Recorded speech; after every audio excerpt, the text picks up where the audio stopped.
For centuries, Native American tribes endured winter temperatures that dropped far below freezing, with nothing but a teepee standing between them and certain death. While modern travelers would freeze in a single night, entire families not only survived but thrived inside these seemingly fragile structures made of hide and poles. The secret wasn't luck or superhuman endurance, it was ingenious design, ancient knowledge, and survival techniques that modern people can barely comprehend. Here's what life was really like inside a teepee during the deadly winters of the Great Plains. Before we start, if these stories help you sleep, hitting subscribe would be cool. And I'm curious, where are you listening from and what time is it? Drop it in the comments. Someone from Finland commented last time, and I had to Google what time zone that even is. Okay, let's head back to the Great Plains in winter. But first, get comfortable. Seriously, fix those pillows. Pull up that blanket. Because where we're going, you're going to want to be cozy. Your eyes snap open to darkness and bitter cold. That first conscious breath feels like swallowing ice. Your lungs seize, then relax. Above you, a circle of stars shines through an opening in the darkness. The night is perfectly clear, which means it's perfectly, brutally cold.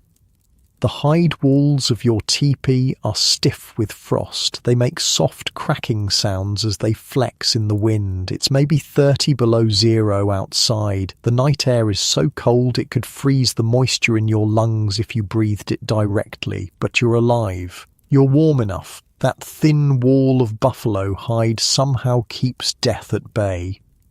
A soft glow catches your attention. The embers of last night's fire are still alive, buried under a careful blanket of ash in the center pit. They've been silently breathing all night, waiting. Your father makes a small sound, more a grunt than a word, as he slides from beneath the buffalo robes. The movement lets in a knife edge of cold air that makes you pull the furs tighter. "Damn, it's cold," he whispers. Not like your warm bed right now, is it? Your heated home with insulated walls and central heating? No, this is survival at its most elemental, where every morning is a victory over the night. You watch as your father carefully uncovers the hidden embers. They glow orange-red in the darkness, like tiny stars fallen to earth. He feeds them, first his breath, gentle and measured, then small twigs arranged in a careful pattern. Within moments, flames lick upward, painting the inside of the teepee with moving light and, more importantly, the first waves of precious heat. Your mother stirs now, and your two sisters. Everyone knows the routine. No one rushes to leave their robes. You wait for the fire to build, for that first wave of warmth to push back the night's deep chill. "Looks like snow coming," your mother says, glancing up at the smoke hole. "Wind's shifted." The fire's growing now, flames reaching up toward that circular opening where wood smoke spirals out into the infinite blackness. It's not random, that hole, and it's definitely not a design flaw that lets the cold in. No, it's precisely engineered. The Plains tribes didn't just build shelters, they built survival machines.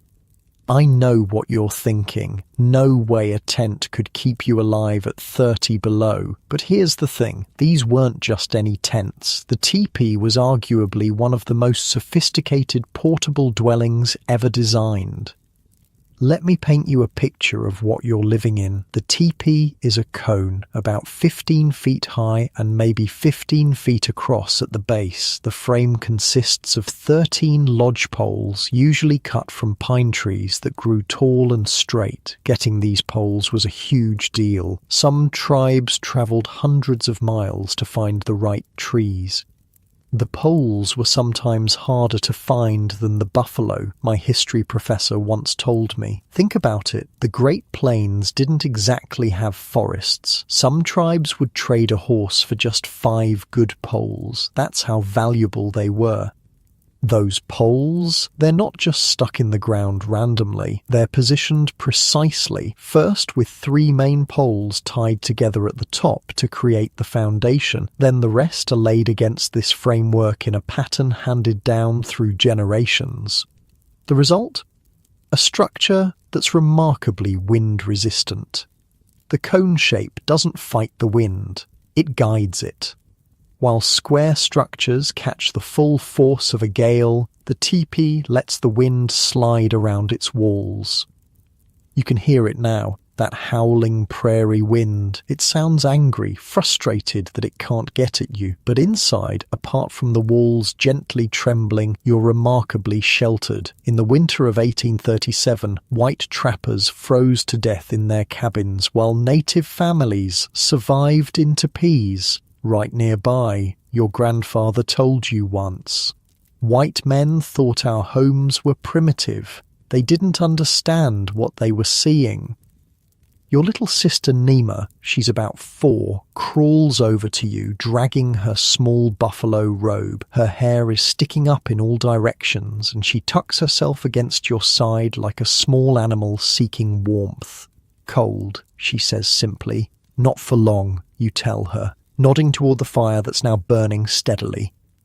The inside of the teepee is beginning to transform as the darkness retreats. You can see the careful arrangement of your family's possessions around the edges. Buffalo hide parfleches containing dried meat and pemmican, bags of medicinal herbs, tools for scraping hides. Your father's bow and quiver of arrows. Everything has a place. Nothing is random in here. Every object, every arrangement has been refined by centuries of people surviving the harshest conditions imaginable. Your mother is up now, adding larger sticks to the fire. It's built in a small pit dug into the earth, lined with stones that radiate heat. The smoke rises straight up through the hole at the top, drawn by the physics of air movement. It's a perfect natural chimney. "What do you see up there?" you ask Nima, pointing to the smoke hole. She squints up at the fading stars. "Morning star," she says, pointing to a bright planet visible in the pre-dawn sky. Time to rise. You slide out from the robes, the cold air shocking against your skin after the cocoon of warmth. The ground beneath your feet is not frozen, though. That's deliberate. Beneath you is a layer of insulation, grass and reeds covered with buffalo hides. It separates you from the frozen earth that would otherwise pull the heat from your body like a thief. Hold up. Let's talk about how ingenious this is for a second. Modern campers know this principle well. They use foam sleeping pads for the same reason. Heat loss to the ground will kill you faster than cold air. The Plains tribes figured this out thousands of years ago. When the first white trappers came through, they'd sleep right on the frozen ground, your father told you once, laughing. Then they'd wonder why they were freezing to death with 3 blankets on top of them. Outside, the first grey light of dawn is seeping into the world. Inside, the teepee is coming alive. Your older sister is helping your mother prepare a morning meal, dried buffalo meat and some preserved berries. There's a pot of water heating by the fire, melted from ice. Your father chopped from the nearby creek yesterday.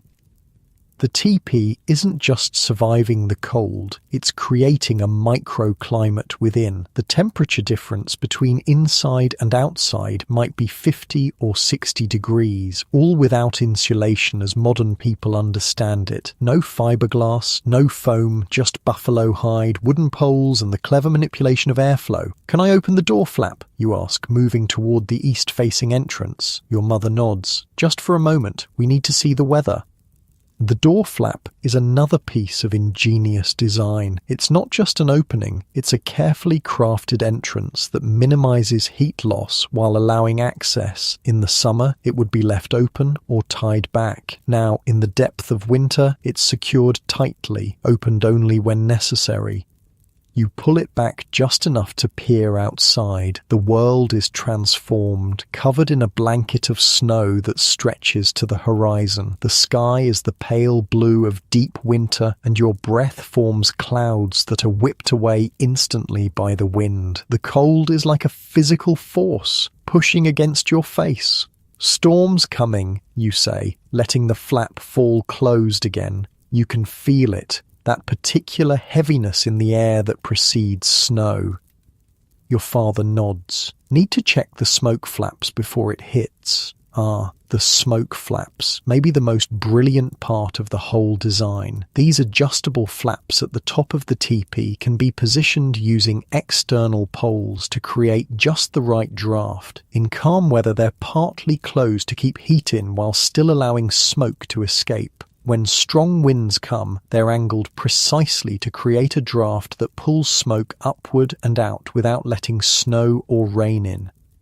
They're basically an ancient HVAC system. Seriously. I studied architecture in college, I once had a professor tell me, and I still can't get over how sophisticated teepee ventilation was. We think we're so clever with our modern technologies, but these solutions were elegant and effective in ways we've forgotten how to appreciate.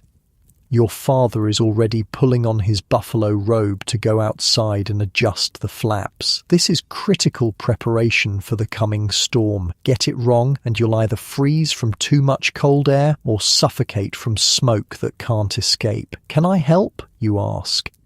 He nods, and you quickly pull on your winter clothing, layers of hide and fur that have been softened by your mother's patient work. The clothing itself is another survival system, designed to trap air between layers, creating insulation that works even when damp.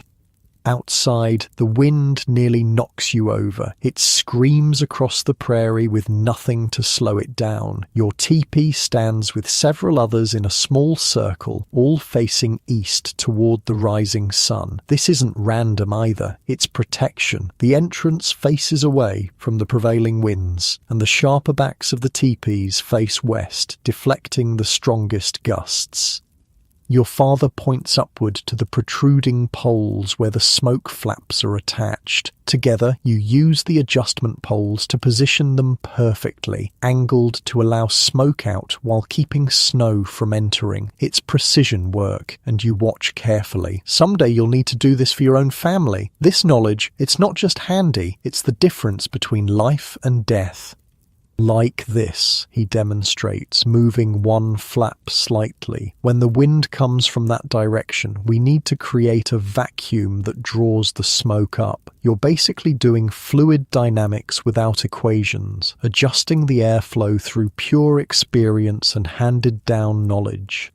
And this, right here, is the key to how the Plains tribes survived winters that would kill the unprepared. They understood their environment completely. They didn't fight against it. They worked with it, using the very forces that threatened to kill them as tools for survival.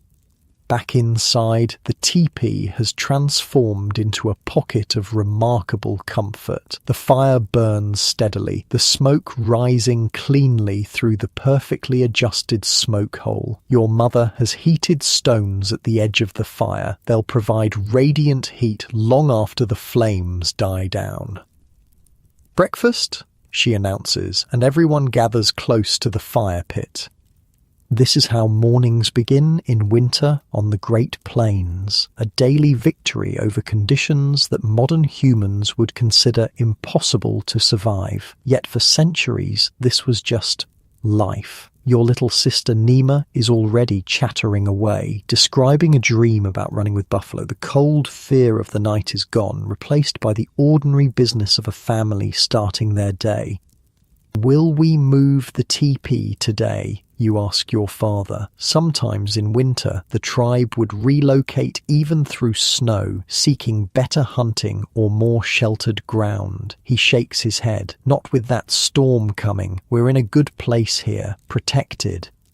Moving a teepee wasn't simple, but it was far more practical than moving any other type of permanent dwelling. A family could disassemble their entire home in under an hour. The buffalo hide covering would be folded, the poles lashed together to create a travois that could be dragged by dogs, or later horses. I heard from the elders that before horses came, people would use dogs to move everything, your older sister says, as if reading your thoughts. Can you imagine? 20 dogs dragging all those poles. It would take all day just to get a few miles, your father confirms. Horses changed everything. That was the beauty of the teepee. It was a perfectly mobile, perfectly adapted home for a hunting people who needed to follow the migrating buffalo herds, yet it was also sophisticated enough to keep them alive through winters that routinely reached 40 below zero. Sitting here in your warm, modern bed, it's almost impossible to imagine that kind of existence. The constant awareness of survival, the intimate knowledge of wind and weather and materials, the daily dance with death that winter brought. Yet they not only survived, they nomonasin frei, nolai sei, they created cultures, art, music, stories. They raised families and built communities, all within these seemingly fragile structures that were actually marvels of engineering.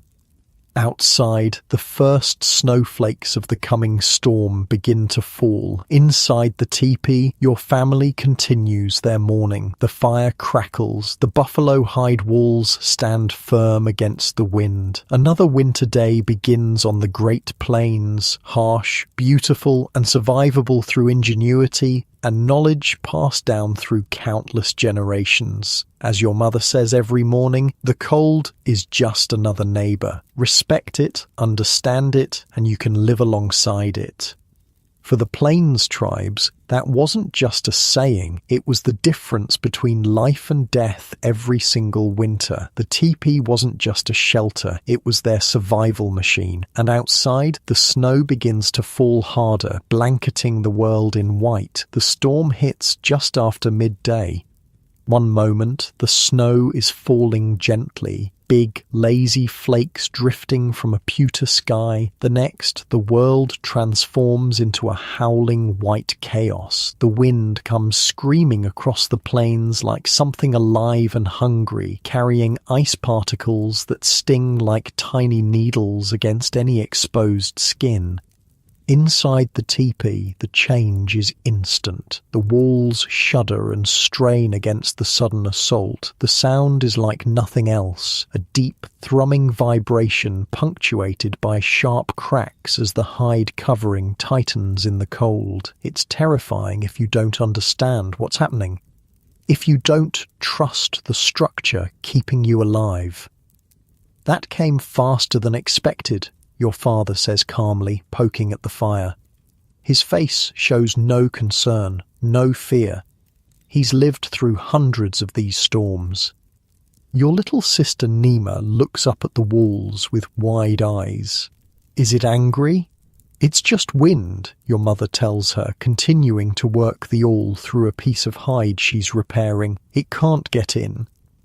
But you're old enough to know that's not entirely true. The wind absolutely can get in if the teepee isn't built right, if the covering isn't stretched properly, if the poles aren't positioned correctly, if the smoke flaps aren't adjusted for the changing conditions.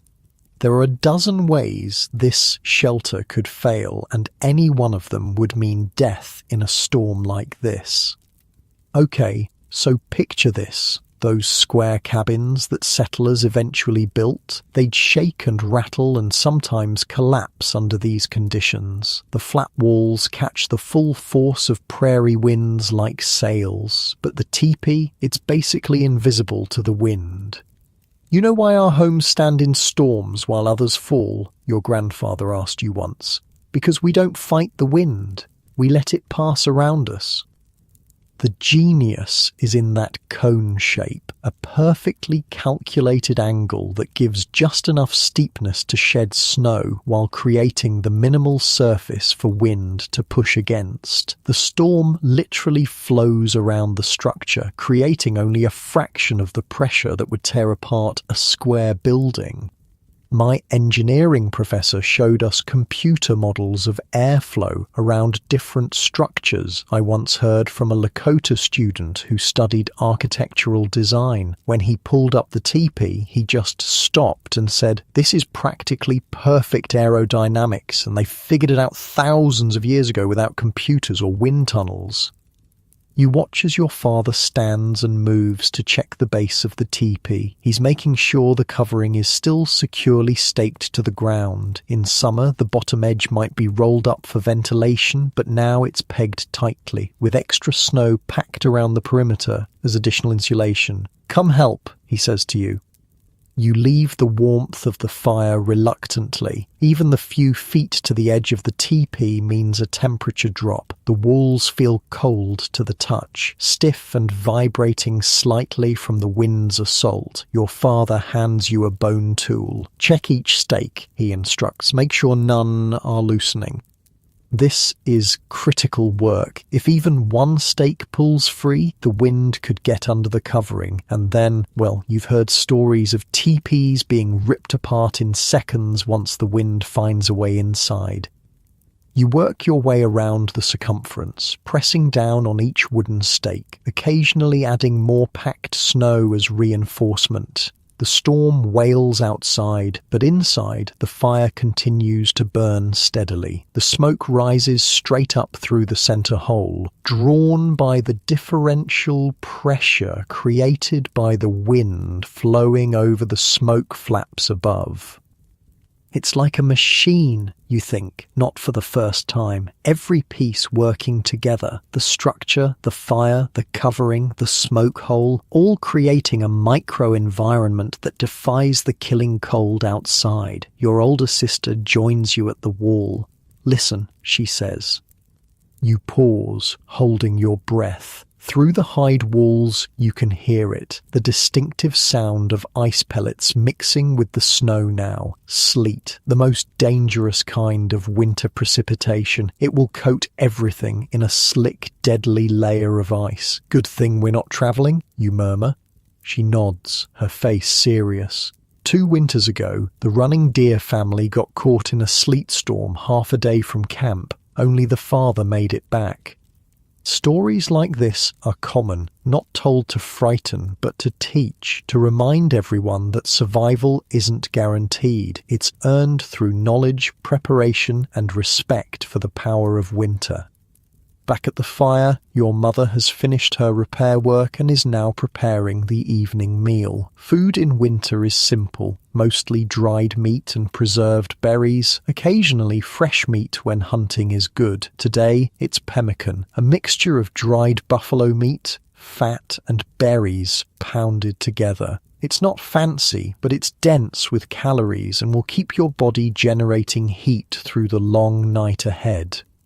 The storm is bringing cold behind it, your father says, returning to the fire. Tonight will freeze the marrow in your bones. That's what the teepee is for, your mother replies with a small smile. She's been building and maintaining these structures her entire life. She trusts them completely.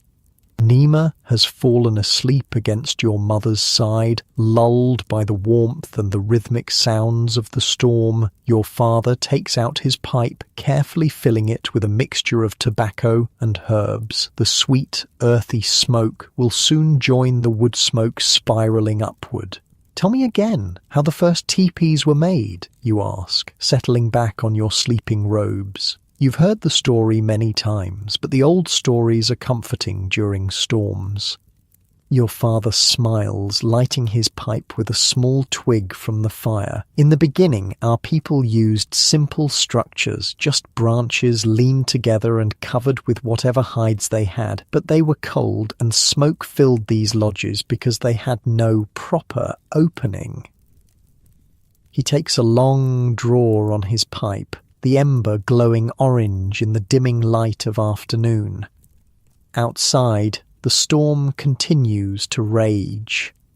Then Great Spirit sent a dream to Stan's far woman. In her dream, she saw a new kind of lodge, tall poles tied together at the top, open to let out smoke, covered with buffalo hides sewn together just so. He gestures upward with his pipe stem. When she awoke, she told her husband about the dream. Together, they built the first true teepee. Your sister picks up the story. At first, the other people laughed. Why make a lodge so tall? They asked. Why leave a hole for the cold to enter? But when the winter storms came, the laughing stopped. Your father finishes with a nod. Those first teepee dwellers stayed warm and dry while others suffered. Soon everyone wanted to know how to build them. It's just a story, maybe not literally true, but it captures something important about how the teepee came to be, not as a primitive, simple solution, but as a sophisticated design refined over countless generations. Look at how the snow is building up around us, your mother observes, nodding toward the base of the walls. By morning, we'll be half buried. And that's another element of winter survival, using the snow itself as insulation. As it piles against the base of the teepee, it creates an additional barrier against the wind and cold. The teepee doesn't fight the snow, it incorporates it into its defensive strategy. Wait, what was that? The teepee shudders suddenly as a particularly violent gust slams into it. Everyone goes still, listening. There's a new sound, a high whistling tone as the wind finds some small gap in the smoke flaps. Your father is on his feet immediately. We need to adjust the flaps, he says, pulling on his heavy winter robe. The wind has shifted. I'll go, you offer, already reaching for your outer clothing. He shakes his head. Too dangerous now. This is bad. And it is. The teepee shudders again, more violently this time. This isn't normal movement. Something is wrong. Your mother hands your father a long pole with a forked end. It's specifically designed for adjusting the smoke flaps from inside during dangerous weather. He stands directly under the smoke hole, carefully maneuvering the pole upward. You can't actually see what he's doing. It's too dark now and the smoke hole is 15 feet above, but you can feel the results. The high whistling stops abruptly and the teepee's movement becomes more regular again, less violent. The smoke, which had begun to eddy and swirl inside, returns to its proper upward path. Crisis averted. See that? Your father says, returning to the fire and setting the adjustment pole aside. That's why we check everything twice, why we maintain everything properly. One small mistake and he doesn't finish the thought. He doesn't need to. The silence that follows is filled with the sounds of the storm, now muffled and distant again, kept at bay by the ingenious design surrounding you. The fire pops and hisses as a small piece of pitch ignites. Your sister has taken up some beadwork, carefully stringing tiny coloured beads onto a piece of sinew in a pattern passed down through generations. Your mother stirs the evening meal, normal life continuing despite the deadly conditions just inches away. How cold do you think it is out there now, you ask? Your father considers. Cold enough to freeze your breath before it hits the ground, he says finally. Cold enough that exposed skin would turn white in the time it takes to say your name. You all know what that means. Frostbite within minutes. Death, not long after.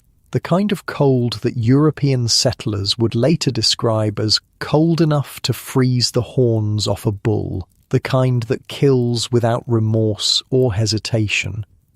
Yet here you sit, relatively comfortable, not toasty warm like in a modern heated home, let's not romanticize it, but alive and functioning. The teepee maintains a temperature somewhere above freezing, maybe 40 degrees Fahrenheit on a brutal day like today. With proper clothing and the fire, that's enough to survive. As evening fully settles, the routine of preparing for night begins. The fire is carefully built up to last through the darkest hours. Sleeping robes are arranged around the fire pit in a circle. Children closest to the parents for warmth, adults positioned to easily tend the fire if needed. "Remember," your mother says as she helps Nima into her sleeping robes, "stay covered. Keep your breath inside the robes to warm them." This is crucial advice. The moisture from your breath captured inside the buffalo robes creates additional warmth. It's the same principle modern campers use with their sleeping bags, except the Plains tribes figured it out centuries ago. Your father makes one final check of the teepee before settling down for the night. He adds several large pieces of wood to the fire, pieces specifically chosen to burn slowly through the night. Then he carefully banks ash around the perimeter to help control the burn rate. "Will the storm be gone by morning?" Nima asks sleepily from her robes. "We'll know when morning comes," your mother answers, the traditional response to questions about future weather. It's not evasion, it's wisdom. On the plains, weather can change in moments. Prediction beyond a few hours is foolish.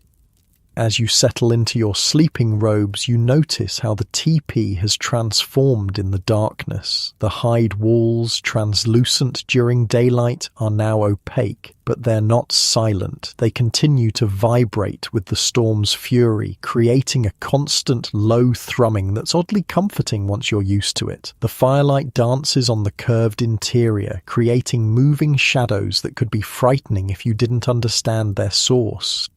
Above, through the smoke hole, occasional glimpses of flying snow are visible against the black sky. No stars tonight, just the storm. "Sleep well," your father says, the traditional night blessing. The teepee stands guard. And despite the howling maelstrom outside, despite temperatures that could kill in minutes, sleep does come. The rhythmic sounds of the storm, the crackle of the fire, the warmth of the robes, and the knowledge that you're surrounded by one of the most effective winter shelters ever devised by human ingenuity, all combine to create a cocoon of relative safety. During the night, you wake briefly as your father rises to add wood to the dying fire. The teepee has cooled considerably, but the walls still stand firm against the ongoing storm. You watch through half-closed eyes as he carefully uncovers the glowing embers, adds 2 large pieces of wood, and then settles back into his robes. The entire process takes less than a minute, minimizing heat loss and exposure to the colder air away from the fire pit. This, too, is part of the survival system, the careful management of the fire through the night. Too little attention and it dies, leaving you vulnerable to the cold. Too much fuel at once and it blazes too hot, wasting precious wood that might be needed later. You drift back to sleep, lulled by the renewed warmth spreading from the revitalized fire. Your dreams are filled with swirling snow and the safety of hide walls. Morning arrives with an eerie silence. The constant background roar of the storm has stopped. The teepee walls no longer vibrate with wind. The only sound is the soft crackle of the fire, now burning low again after the night. Your father is the first to stir. He sits up, immediately alert, in the way of someone whose survival has always depended on awareness. He listens for a moment, then moves to add wood to the fire before checking the door flap. "Snow's up past the door opening," he announces. "We're drifted in." This isn't a cause for alarm. In fact, it's beneficial. The snow piled against the teepee creates an additional layer of insulation. Inside, you're actually warmer than you were when the storm began. "We'll need to dig out," your mother says, already pulling on her outer clothing, "and check the smoke hole." The aftermath of a blizzard brings its own challenges. Smoke holes can become blocked with drifting snow. Hunting becomes difficult. Travel is nearly impossible. But compared to the active storm, these are manageable problems. Your father takes the long adjustment pole and carefully extends it up through the smoke hole, pushing away any accumulated snow. A shower of fine powder falls into the fire, sizzling briefly before evaporating. "Clear," he announces with satisfaction.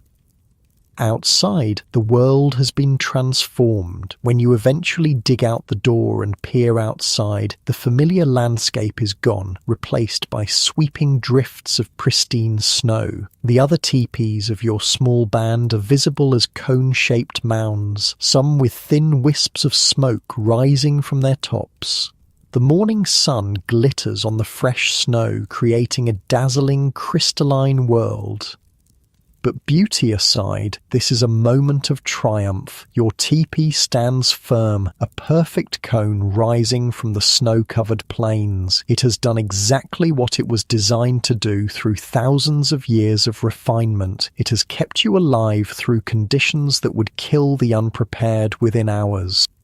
The storm has passed. Your family has survived another winter night on the Great Plains, not through luck or superhuman endurance, but through ingenious design, accumulated knowledge, and respect for both the dangers and the tools of survival. As your father says, brushing snow from his shoulders as he re-enters the teepee, "The winter tests us, the teepee answers." The day after the blizzard dawns crystal clear and brutally cold. The kind of cold that makes the snow squeak under your moccasins, the kind that freezes the moisture from your breath into tiny ice crystals that float in the air like diamond dust. The elders call it killing cold, air so frigid it can stop a heart that's not protected. You step outside the teepee briefly to help your father clear the last of the snow from around the entrance. The shock of the air against your face is like a slap. You can feel the moisture in your eyes trying to freeze. Your nostrils stick together slightly when you breathe in. Your father estimates it's about 40 below zero, cold enough that even wolves and buffalo are seeking whatever shelter they can find. "Don't stay out long," he warns, his words forming thick clouds that hang in the still air. "Quick work, then back inside." Inside the teepee, though, life continues, and that's entirely because of one thing: fire. Not just any fire, a specifically designed, carefully maintained, expertly managed fire that serves as the literal and metaphorical heart of your winter home. Without it, the teepee would just be a hide tent, cold and ultimately deadly in these conditions. With it, the structure becomes a survival system unlike anything else in the world. The fire isn't just for cooking or light, your grandfather told you years ago. It's the life of the teepee. Treat it with respect. As you stamp the snow from your moccasins and duck back through the entrance flap, the contrast between outside and inside hits you immediately. Not like stepping into a modern heated home, it's still cool inside the teepee, but compared to the killing cold outside, it feels almost balmy. Maybe 30 or 40 degrees warmer than the external temperature, putting it somewhere just above freezing inside. Your mother kneels beside the central fire pit, carefully feeding small sticks into the flames. This isn't random or thoughtless work. She's building the fire with precision, creating a specific shape and size based on what's needed today. Too big and we'll smoke ourselves out, she once explained to you. Too small and the cold creeps in. The right fire is like a good song, balanced.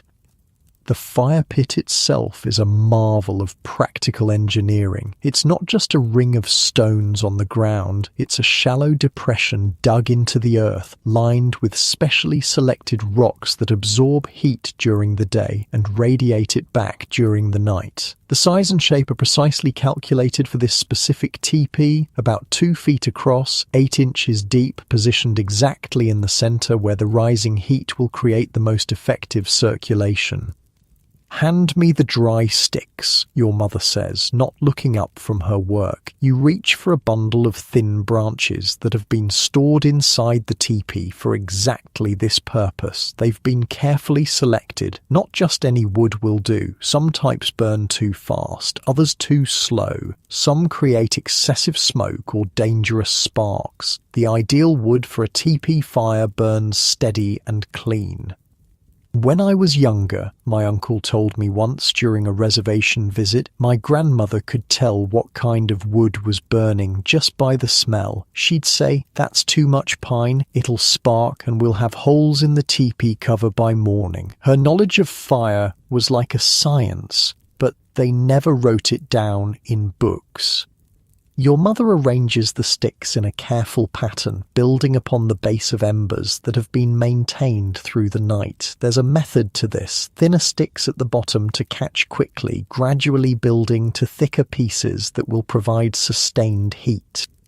The smoke rises straight up through the center of the teepee, drawn by the natural draft created by the structure's design. It's pulled toward the smoke hole at the top, where the adjustable flaps direct it outward depending on the wind direction. On a still day like today, the smoke simply rises straight up and out, creating a thin column that will be visible from a distance, a sign to any travelers that warmth and safety exist in this place. "Look at the airflow," your father says, noticing you watching the smoke. He picks up a small handful of grass fluff from a storage pouch and releases it near the base of the teepee wall. The tiny particles don't fall straight down. Instead, they're pulled toward the fire and then upward, following a circular path. "The teepee breathes," he explains. "Cold air comes in low, warms by the fire, rises up and out, always moving. That's why we don't suffocate from the smoke." It's a perfect natural ventilation system, one that modern architects still study and admire. The conical shape creates ideal conditions for this circular airflow, while the adjustable smoke flaps at the top allow for fine-tuning depending on weather conditions.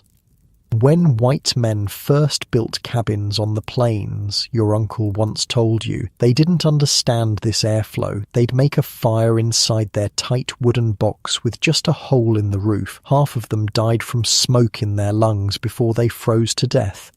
Your little sister Nima is sitting close to the fire, helping your mother prepare breakfast. The morning meal is simple: dried meat softened in hot water with a few precious dried berries added for flavor. In the brutal cold after a blizzard, no one ventures far to hunt or gather. You rely on what's been prepared and stored. "The fire feels different today," Nima says, her small face serious in the flickering light. Your mother nods. "Good eyes. We're burning different wood. After a storm we use the denser pieces, slower burn, more heat. This is another element of fire management in a teepee, adapting to changing conditions. The type of wood, the size of the fire, the configuration of the smoke flaps, all these are adjusted based on temperature, wind conditions, and the family's needs. It's a constant dynamic process. The old ones could read a fire like we read tracks, your father says, joining you near the fire pit. They could look at the flames and tell you if a storm was coming, if game was nearby, even if visitors were approaching. Can you do that, you ask? He laughs softly. Some, not all. That knowledge thins with each generation. The fire pops loudly as a pocket of pitch ignites. Sparks swirl upward in a miniature cyclone of orange light. Everyone watches their path until they disappear through the smoke hole, a momentary danger monitored until it passes. "Careful," your mother murmurs, using a stick to push a wandering ember back into the fire pit. Fire discipline is strict inside a teepee. Stray embers can burn through the hide covering or ignite sleeping robes. Children are taught from their earliest days to respect the fire, to understand both its life-giving properties and its dangers. I was doing research on plains tribes for my anthropology degree, I remember a professor saying once, and I was amazed at how few accounts exist of teepees burning down despite having open fires inside structures made of completely flammable materials. Their fire management protocols must have been incredibly sophisticated. By midday, the teepee has warmed to its maximum temperature, with the fire burning steadily and the sun's heat warming the dark hide covering from outside. The interior might reach 50 degrees, downright comfortable compared to the killing cold beyond the walls. Everyone has shed their heaviest furs, though layers are kept close at hand. The weather can change quickly, and the teepee's temperature with it. "Tell us about the fire spirits," Nima requests, as your mother combs and rebraids her hair. Your mother smiles. Again, you've heard it many times. "I like it," Nima insists. "This is how knowledge is passed down, through stories told and retold until they become part of your thinking, part of your survival instinct." "Very well," your mother agrees, her fingers never pausing in their work. "Long ago, when the people were new to the world, they were cold in winter. They had no fire then. They huddled together like deer in the snow, shivering, many dying when the north wind blew." You've heard this story dozens of times, but like Nima, you never tire of it. It's not just entertainment. It contains practical wisdom about fire management wrapped in narrative. "The people prayed to Creator for help," your mother continues. "Creator took pity and sent Coyote to bring fire to the people. Coyote stole a burning brand from the fire beings who lived in a mountain far to the west. As he ran back to the people, the fire beings gave chase." Nima's eyes are wide, caught up in the familiar tale. Your older sister has paused her beadwork to listen as well. "Coyote ran until his breath burned in his chest. The fire began to consume the brand, burning closer to his paws. Just when it seemed he would lose the fire or be caught, Coyote met Hawk. 'Carry this fire to the people,' Coyote gasped. Hawk took the burning brand in his talons and flew high where the fire beings couldn't reach him." Your mother pauses to reach over and feed 2 more sticks to the real fire crackling before you. The timing isn't coincidental. The story and the act of tending the fire are interconnected, part of the same teaching. Hawk brought the fire to the people, but they didn't know how to care for it. It would die or rage out of control. So Creator sent dreams to the wise women of the people, showing them how to keep fire balanced, how to feed it just enough, how to bank it at night so it would live until morning, how to read its moods and needs. She looks pointedly at the fire, then at each of you, and that is why we respect fire, why we learn its ways. It is a gift that must be cared for properly. The story ends, but the lesson continues in practice. Throughout the day, you watch your mother and father tend the fire with a care that borders on reverence. They never let it grow too large or dwindle too small. They select each piece of wood thoughtfully, placing it precisely to achieve the desired burn rate and heat output. As afternoon turns to evening, preparations begin for the night ahead. This is perhaps the most critical time for fire management in the teepee. The night fire needs to burn slowly, steadily, providing heat through the coldest hours without requiring constant attention. "Watch carefully," your father instructs you as he begins the banking process. "Someday you'll need to do this for your family." First, he builds the fire up to a good blaze, creating a solid bed of hot coals. Then he arranges several large, dense pieces of wood in a specific pattern, not stacked randomly, but positioned to burn gradually inward throughout the night. The next step is crucial, and it's where many non-native people would fail at teepee heating. Your father carefully pushes ash around the perimeter of the fire, partially covering the outer edges of the burning wood. This ash layer acts as insulation and control, slowing the burn rate precisely. "Not too much," he murmurs, more to himself than to you. "Still need draw." The final touch is positioning a few key pieces of wood nearby within easy reach of where he'll sleep. These are the morning starters, perfectly sized to revitalize the embers quickly at dawn. "In the deep cold of winter," an elder once told me during a cultural preservation workshop, that morning restart was literally life or death. If the fire went out completely overnight and temperatures were low enough, your fingers might be too stiff with cold to effectively start a new fire. The embers had to be kept alive. Evening brings another teepee adaptation, the addition of the lining. While the outer covering of the teepee is critical for structure and basic protection, the inner lining is what transforms it into a winter-worthy shelter, made of additional buffalo hide or woven reed mats. This lining is hung around the interior, creating a crucial air gap between it and the outer wall. "See how we hang it?" your mother explains to Nima, who's helping with this nightly ritual. "Not touching the outer wall, space between."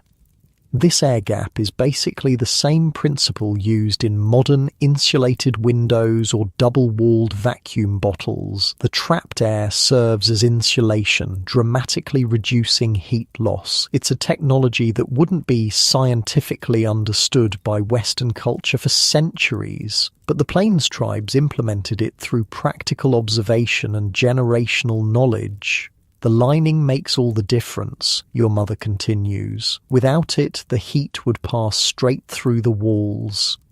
With the fire banked and the lining in place, the evening meal is prepared. Again, it's simple winter fare, pemmican mixed with hot water to make a rich, calorie-dense stew. When the buffalo hunting was good last fall, your family prepared hundreds of pounds of pemmican. Ground-dried meat mixed with fat and berries. It will sustain you until spring returns. After eating, the family settles into the rhythm of winter evening activities. Your father repairs a bowstring by firelight. Your older sister continues her beadwork. Your mother tells Nima stories while working on a small pair of moccasins for her. These quiet hours are when much teaching happens, when skills are observed and absorbed. "The teepee is warmest now," your father observes, looking up from his work. "Remember this feeling." He's right. The combination of the day's accumulated heat, the carefully banked fire, the installed lining, and the shared body warmth of the family creates the peak comfort of the day. Outside, the temperature is plummeting as night deepens, probably approaching 50 below zero by now. Inside, you're not exactly toasty, but you're comfortable enough to work on small tasks with bare hands. "The old ones say nights like this are when the ice spirits walk," your sister says, her voice taking on the formal tone of storytelling. "They tap on the walls of the teepee, looking for ways in. They whisper promises to children to lure them outside." "What promises?" Nima asks, wide-eyed. "They promise beautiful visions, ice palaces and frozen wonderlands, but it's a trick. They seek warmth to steal. That's why we stay inside, close to the fire." These aren't just scary stories, they're practical warnings dressed as mythology. The ice spirits are hypothermia and frostbite, very real killers that could take a child who wandered away from the teepee's protection. As full night falls, the fire begins its transformation. The bright flames of daytime gradually give way to a deeper, more concentrated heat. The large logs burn down to a bed of glowing coals that radiate steady warmth with minimal flame. This is by design. A fire that produces more heat than light, more duration than intensity. "Time for sleep," your mother announces when Nima begins to yawn. The sleeping arrangements are another element of the teepee's survival system. Robes are arranged around the fire in a rough circle, with family members positioned strategically. Children are placed between adults for additional warmth. Everyone sleeps with their feet toward the fire. heads toward the walls. This creates the optimal heat distribution. Feet get the most warming, while heads remain in slightly cooler air, which is better for breathing during sleep.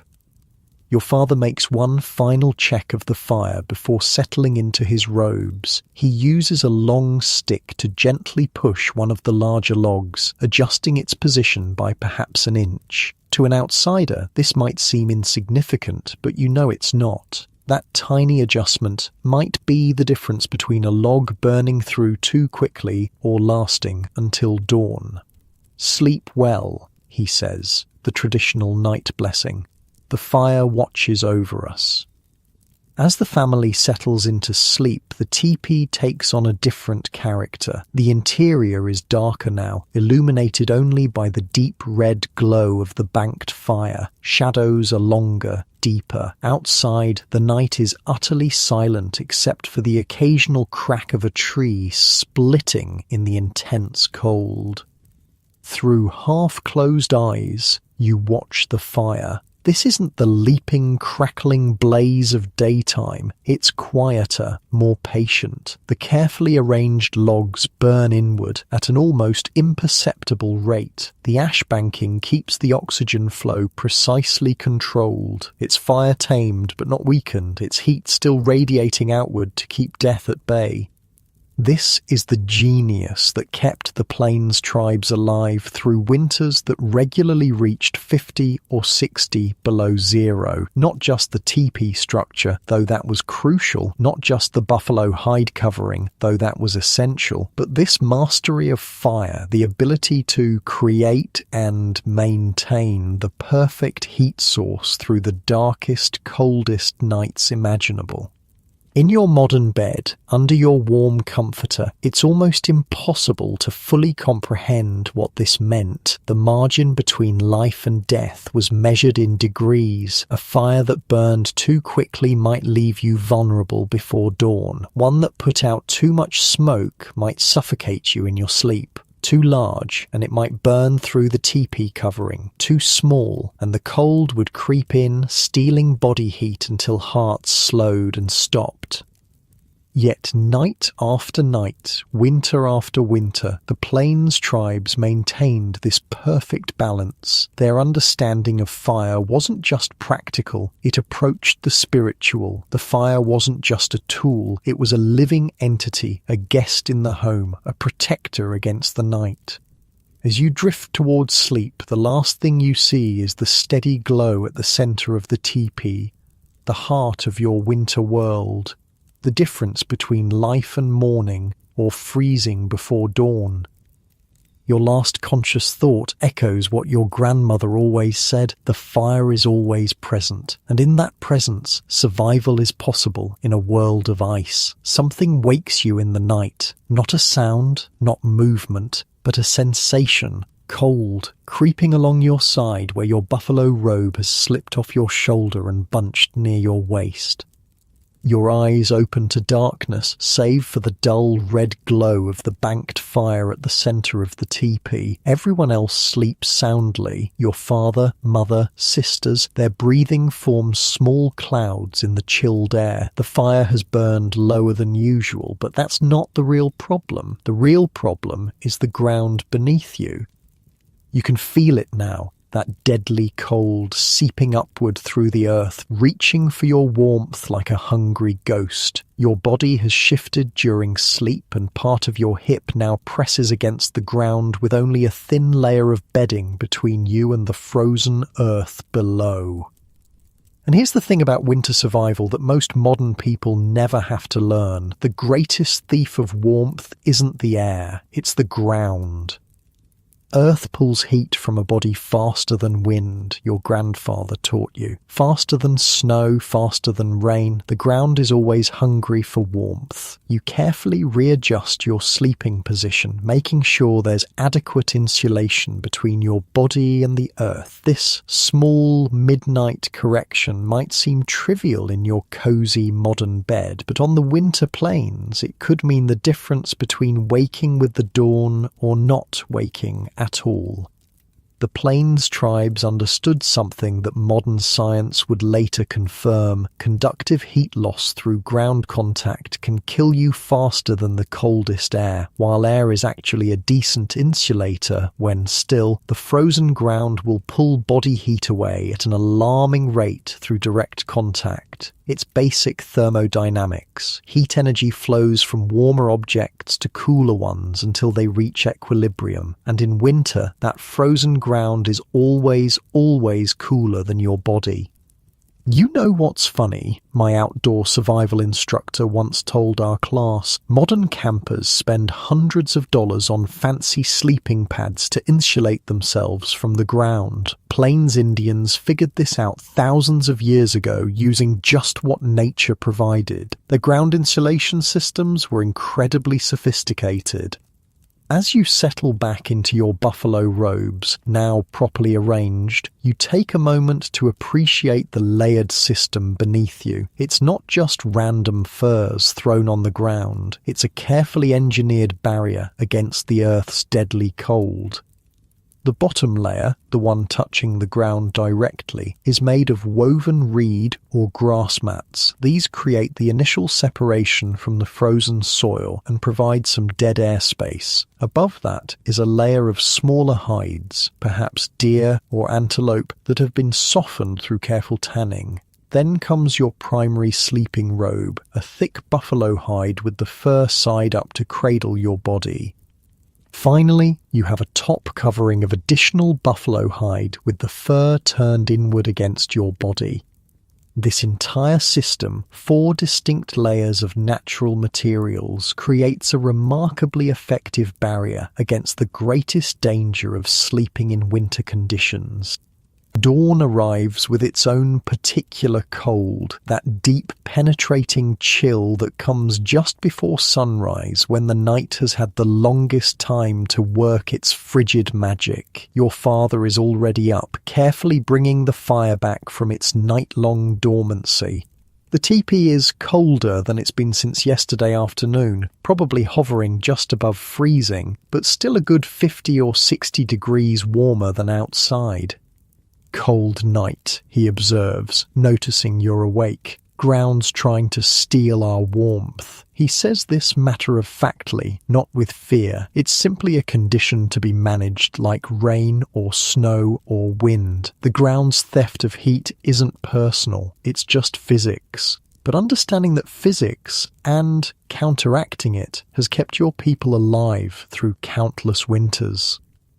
Your little sister Nima is curled up in a tight ball inside her sleeping robes, just her nose visible. Children are the most vulnerable to the cold ground. Their smaller bodies lose heat more quickly, and they often kick off coverings during sleep. That's why they're positioned most carefully within the teepee's sleeping arrangement.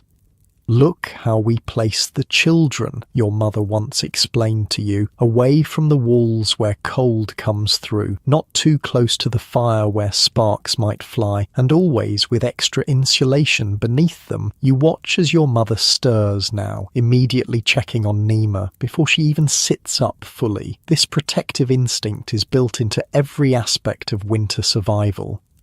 "How's the ground?" she asks your father, a question that might seem strange to outsiders but makes perfect sense in your world. "Hungry," he replies. "We should refresh the mats today."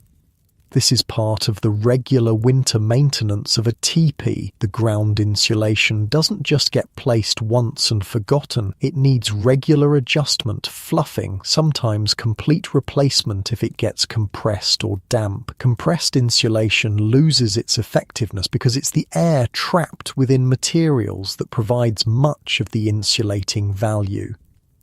"I can help," you offer, sitting up but keeping your robe wrapped tightly around you. The air in the teepee is noticeably colder at this height, away from the growing fire. Your father nods, then points to a stack of fresh grass mats rolled against the teepee wall.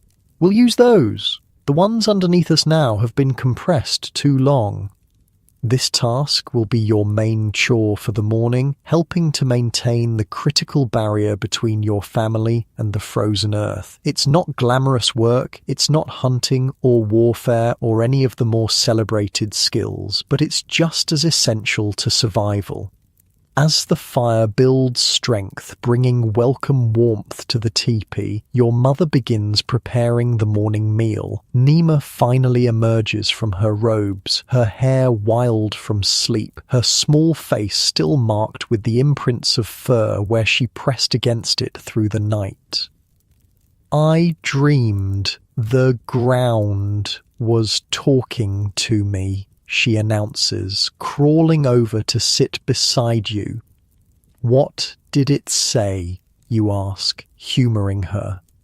She considers seriously before answering. It said it was lonely and wanted me to come closer. Her expression turns proud, but I told it no. Your mother looks up sharply at this.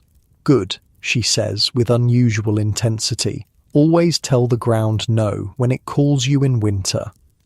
This isn't just playful conversation with a child, it's survival teaching wrapped in terms a 4-year-old can understand. The ground's call is hypothermia, the dangerously comfortable sensation of warmth that comes paradoxically when the body is approaching freezing. Many winter deaths happen when this false warmth leads people to remove clothing or press themselves against the snow or frozen ground, accelerating their demise.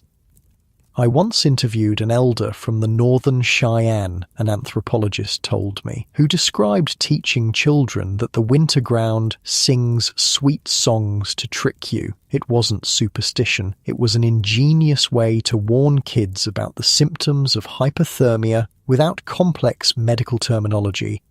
After breakfast, the work of refreshing the ground insulation begins. First, everything must be moved to one side of the teepee. Sleeping robes, personal possessions, cooking implements. This reveals the flattened, compressed mats that have served as your barrier against the frozen earth. See how thin they've become, your father points out, lifting a corner of one mat. What had once been a springy, fluffy layer of woven grasses and reeds has been pressed down to less than half its original thickness. No air left in them, no protection. The old mats are rolled up and set aside. They'll be placed outside to freeze, then beaten to remove dust and debris before being allowed to fully dry and re-fluff for future use. Nothing is wasted in this environment where every resource requires precious energy to obtain. The new mats are unrolled and arranged carefully over the exposed ground. They overlap slightly, ensuring no bare earth is accessible. Their fresh thickness is immediately apparent, a good 2 inches of woven material creating crucial dead air space between the inhabitants and the frozen ground. Always start with the ground, your mother says, repeating one of her frequent winter teachings. A warm fire means nothing if the earth steals your heat from below. This isn't just a saying, it's practical physics. Even with a robust fire raising the air temperature inside the teepee to relatively comfortable levels, direct contact with the frozen ground can drain body heat faster than the fire can replace it. The insulating layer breaks that direct contact, creating a thermal barrier that allows your body to maintain its crucial core temperature. With the fresh mats in place, the next layer is added, the deer and antelope hides that provide additional insulation and a smoother surface. These smaller, more supple hides are perfect for this middle layer, not as thick and warm as buffalo robes, but more pliable and better at conforming to the somewhat uneven surface of the woven mats. The layers work together, your father explains as you help him position a particularly large antelope hide. Each does a different job. On top of these middle layer hides come the primary sleeping robes, the thick buffalo hides where your bodies will actually rest. These are arranged with the fur side up, creating a soft, insulating surface that traps body heat effectively. Each family member has their own designated sleeping space and their own personal robes, sized and prepared appropriately. "Mine needs to be replaced soon," your older sister observes, examining her primary sleeping robe. The fur is wearing thin in spots from regular use, maybe after the spring hunt. "We'll make it last until then," your mother assures her. "We can add one of the smaller hides beneath it for now." This layering system is remarkably sophisticated when you consider the materials available. Modern sleeping bags use synthetic fills or down insulation, often with reflective materials to bounce body heat back toward the sleeper. The Plains tribes achieved nearly the same result, using only what the natural world provided, and they did it well enough to survive temperatures that regularly plunged to lethal levels. The R value of a properly prepared buffalo hide is surprisingly high, a materials science professor once told me during a research project on indigenous technologies. Combined with their layering techniques, Plains tribes created ground insulation that could rival modern camping equipment in effectiveness, and they did it without any of our contemporary materials science. By midday, the teepee floor has been completely refreshed. The new insulation creates a noticeably more comfortable living surface, springier, loftier, and critically warmer. With the fire now burning steadily and the ground insulation renewed, the interior of the teepee has reached its daytime equilibrium temperature, probably somewhere in the upper 30s or low 40s Fahrenheit. Not toasty by modern standards, but more than adequate for survival with proper clothing. "Good," your father pronounces, surveying the completed work. "This will keep the ground spirit at bay." Outside, another clear, brutally cold day unfolds. These are actually the most dangerous winter days on the plains. The cloudless skies that follow storms allow heat to radiate away from the earth rapidly, creating the deepest cold. Today might reach 20 below at its warmest, dropping back to 40 or 50 below once the sun sets. Without proper shelter and insulation, no human could survive for long. But inside the teepee, life continues. Your mother works on moccasin repairs, your sister returns to her beadwork, and Nima plays with small dolls made from corn husks and scraps of hide. Your father plans to check his traps later, a risky but necessary venture into the killing cold to seek fresh meat. You sit cross-legged on your newly arranged sleeping robe, using a small bone knife to carve a piece of antler into a tool. The work is detailed, requiring bare hands, which would be impossible without the combined warmth from the fire and the insulation beneath you, preventing the ground from stealing your body heat. "Tell me again about the different sleepers," Nima requests, abandoning her dolls to scoot closer to you. This is a teaching story you've told her before, a way of explaining the teepee's sleeping arrangements that a child can understand and remember. "Well," you begin, setting aside your carving, "there are 4 kinds of sleepers in winter. The wise sleeper sets her bed with many layers between herself and the ground. She sleeps warm through the night and wakes strong in the morning." Nima nods seriously. She knows this role. It's what she aspires to be. "The foolish sleeper," you continue, lowering your voice dramatically, "puts his robe directly on the bare ground. He feels warm at first, but the ground steals his heat in the night. He wakes cold and weak if he wakes at all. The ground is sneaky," Nima interjects, with the wisdom of her 4 winters. "Yes, very sneaky," you agree. Then there's the restless sleeper who tosses and turns and pushes his robes aside. The cold air finds him, and he shivers until dawn. Like father, Nima giggles, glancing at your father, who smiles without looking up from his work. And finally, you conclude, there's the careful sleeper. She checks her bedding before sleep, keeps her fire tended through the night, and never lets any part of her body touch the ground directly. She respects winter, but doesn't fear it. I'm a careful sleeper, Nima declares proudly. You're learning to be, your mother corrects gently from where she sits.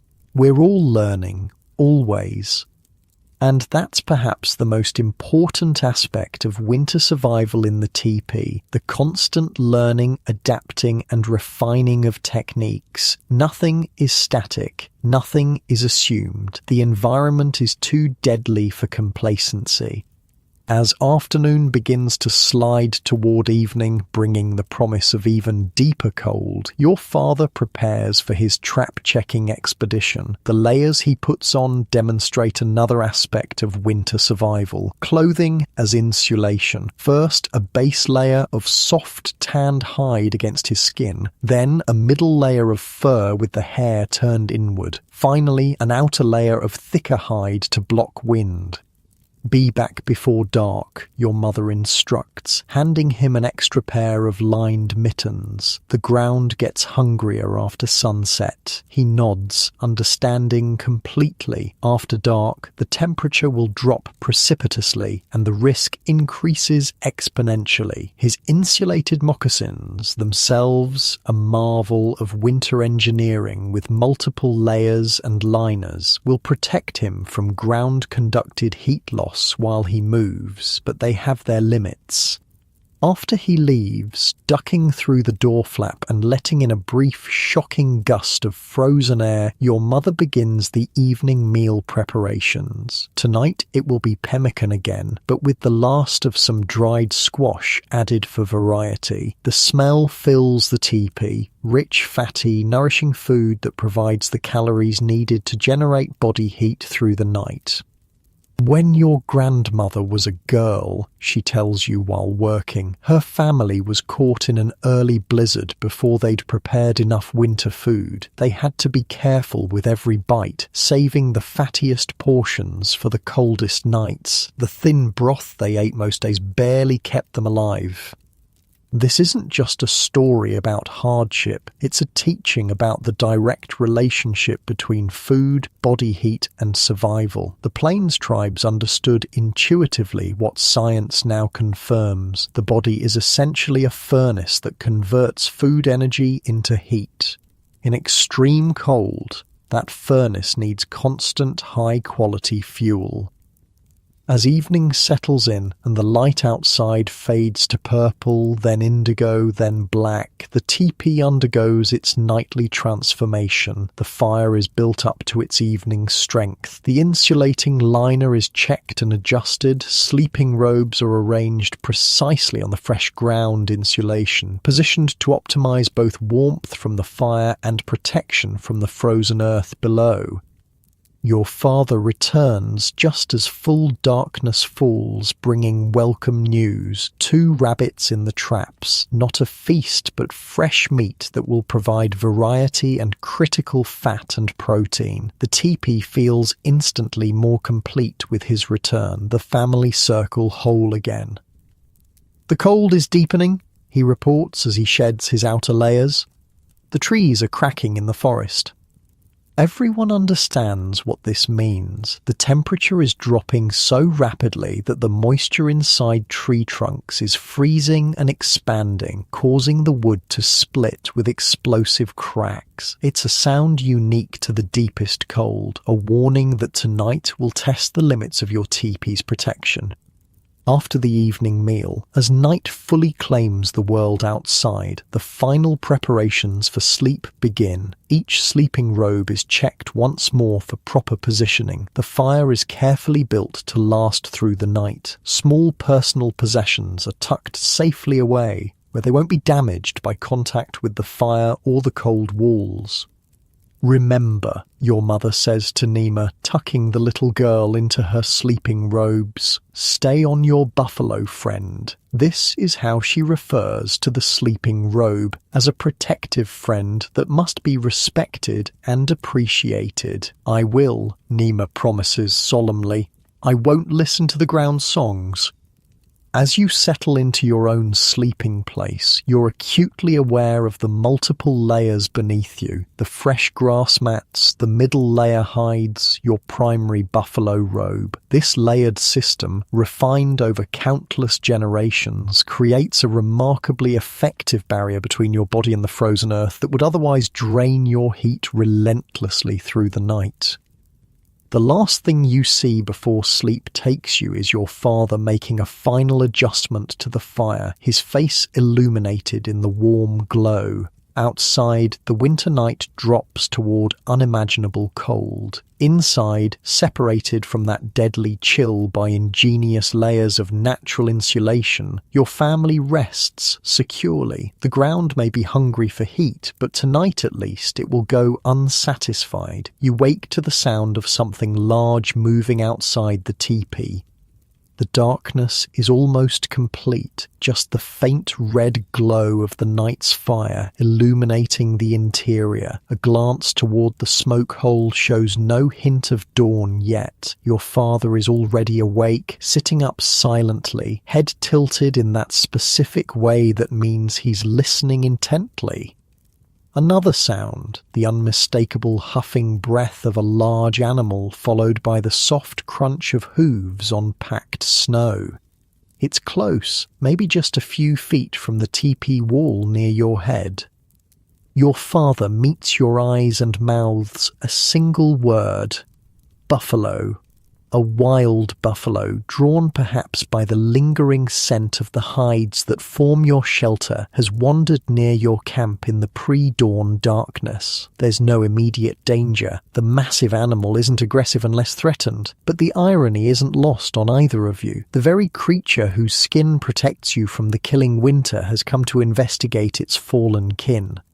"The circle continues," your father whispers as the buffalo moves away, its heavy footsteps fading into the darkness. This moment, this connection between the living buffalo and the transformed hides that form your winter shelter, perfectly captures an essential truth of plains survival. The buffalo wasn't just food, it was life itself, especially in winter. "Everything we have comes from buffalo," your grandfather used to say. "Our homes, our clothes, our tools, our food. Without buffalo, we would vanish from the earth when the snow flies." As the first hint of grey dawn light begins to filter through the smoke hole, you stay wrapped in your buffalo robes, contemplating the layers of hide that stand between you and certain death in the winter cold. The teepee's outer covering, your sleeping robes, your winter clothing, all came from the buffalo, and not just any part of the buffalo, but specifically prepared hides transformed through knowledge and labour into something far greater than the sum of its parts. Hold up. Let me tell you something wild. When my uncle was building a traditional teepee for a cultural preservation project, he showed me a sample of properly prepared buffalo hide. "Feel this," he said, handing me a piece about 2 feet square. I was shocked. Despite being maybe a 1/4 inch thick, it had incredible insulating properties. One side felt noticeably warmer than the other, even in a heated room. "Now imagine this surrounding you in a teepee," he said. Multiply that effect by about 20 times. That's when I really understood what these winter shelters were capable of. Your mother is awake now too, carefully adding wood to rebuild the morning fire. As the flames grow, the interior of the teepee transforms from dark to dimly lit, then to the warm golden glow that defines your winter days. The hide walls, semi-translucent, begin to glow from the outside as the rising sun hits them, not enough to see through, but enough to tell light from darkness. Today, we finish the new winter robes, your mother announces once everyone is awake and has eaten the morning meal. She gestures toward a stack of buffalo hides in various stages of preparation that are stored carefully along one section of the teepee wall. This is vital winter work, the constant maintenance and creation of the buffalo hide products that make survival possible. Nothing lasts forever, especially items in daily use in harsh conditions. Preparing replacement hides is a continuous process throughout winter. "Can I help with the scraping?" you ask, eager to practice this crucial skill. She nods approvingly. The larger hide needs the final smoothing. Making a winter-worthy buffalo hide isn't just a matter of skinning the animal and throwing the result over your shoulders. The process is complex, time-consuming, and requires substantial expertise, and the resulting product is as different from a raw hide as modern Gore-Tex is from a plastic garbage bag. Most people have no idea what goes into preparing a buffalo hide properly, a native craftswoman told me during a cultural demonstration. When early European traders tried to prepare their own, they'd end up with stiff, rotting sheets that provided almost no insulation. They didn't understand that the magic is in the processing. The first stage, the initial cleaning and rough fleshing, is done immediately after the hunt, but the fine work, the transformation of raw material into survival gear, is often done inside during winter months when outdoor activities are limited by the cold. Your mother spreads the nearly completed hide on the floor of the teepee, the side that once held the buffalo's flesh facing upward. Despite multiple previous scrapings, tiny bits of membrane are still visible in places. These must be removed for the hide to reach its final supple state. She hands you a scraper, a specialized tool made from buffalo bone with a carefully shaped edge that's sharp enough to remove unwanted material without cutting the hide itself. The design has been refined over thousands of years to perfectly match the task. "Remember," she instructs, "always work in the same direction. Feel for the rough spots with your fingertips first." You begin the methodical work, scraping in long, even strokes. It's surprisingly physical labor, using shoulder and arm muscles in a way that generates welcome warmth on this cold morning. Your younger sister Nima watches intently, not yet trusted with the sharp scraper, but learning through observation as she has since birth. "Will this be my new sleeping robe?" your older sister asks, working on a different hide nearby. "No, this one will be for the inner lining," your mother replies. "See how it's thinner in this section? Not ideal for primary insulation, but perfect for the liner." This casual exchange contains deep technical knowledge. Different parts of the buffalo hide have different properties. The hide from the hump and shoulder area is thicker with denser fur, ideal for primary insulation in sleeping robes. The hide from the flank is thinner but more pliable, better for clothing or secondary layers. Nothing is wasted and nothing is used inappropriately. Each piece has its perfect purpose. "Like a puzzle," your father comments from where he sits repairing a bow. "Every piece of the buffalo fits somewhere in our survival." He's not exaggerating. Beyond the obvious uses of meat for food and hide for shelter and clothing, virtually every part of the buffalo serves a survival purpose. Bones become tools, sinew becomes thread and bowstrings, hooves become glue, stomachs become water containers. The buffalo is a complete survival kit provided by nature. But it's the hide, particularly in winter, that represents perhaps the most crucial transformation. Through specific processing techniques, what begins as a perishable biological material becomes something that can withstand brutal weather conditions while providing remarkable insulation.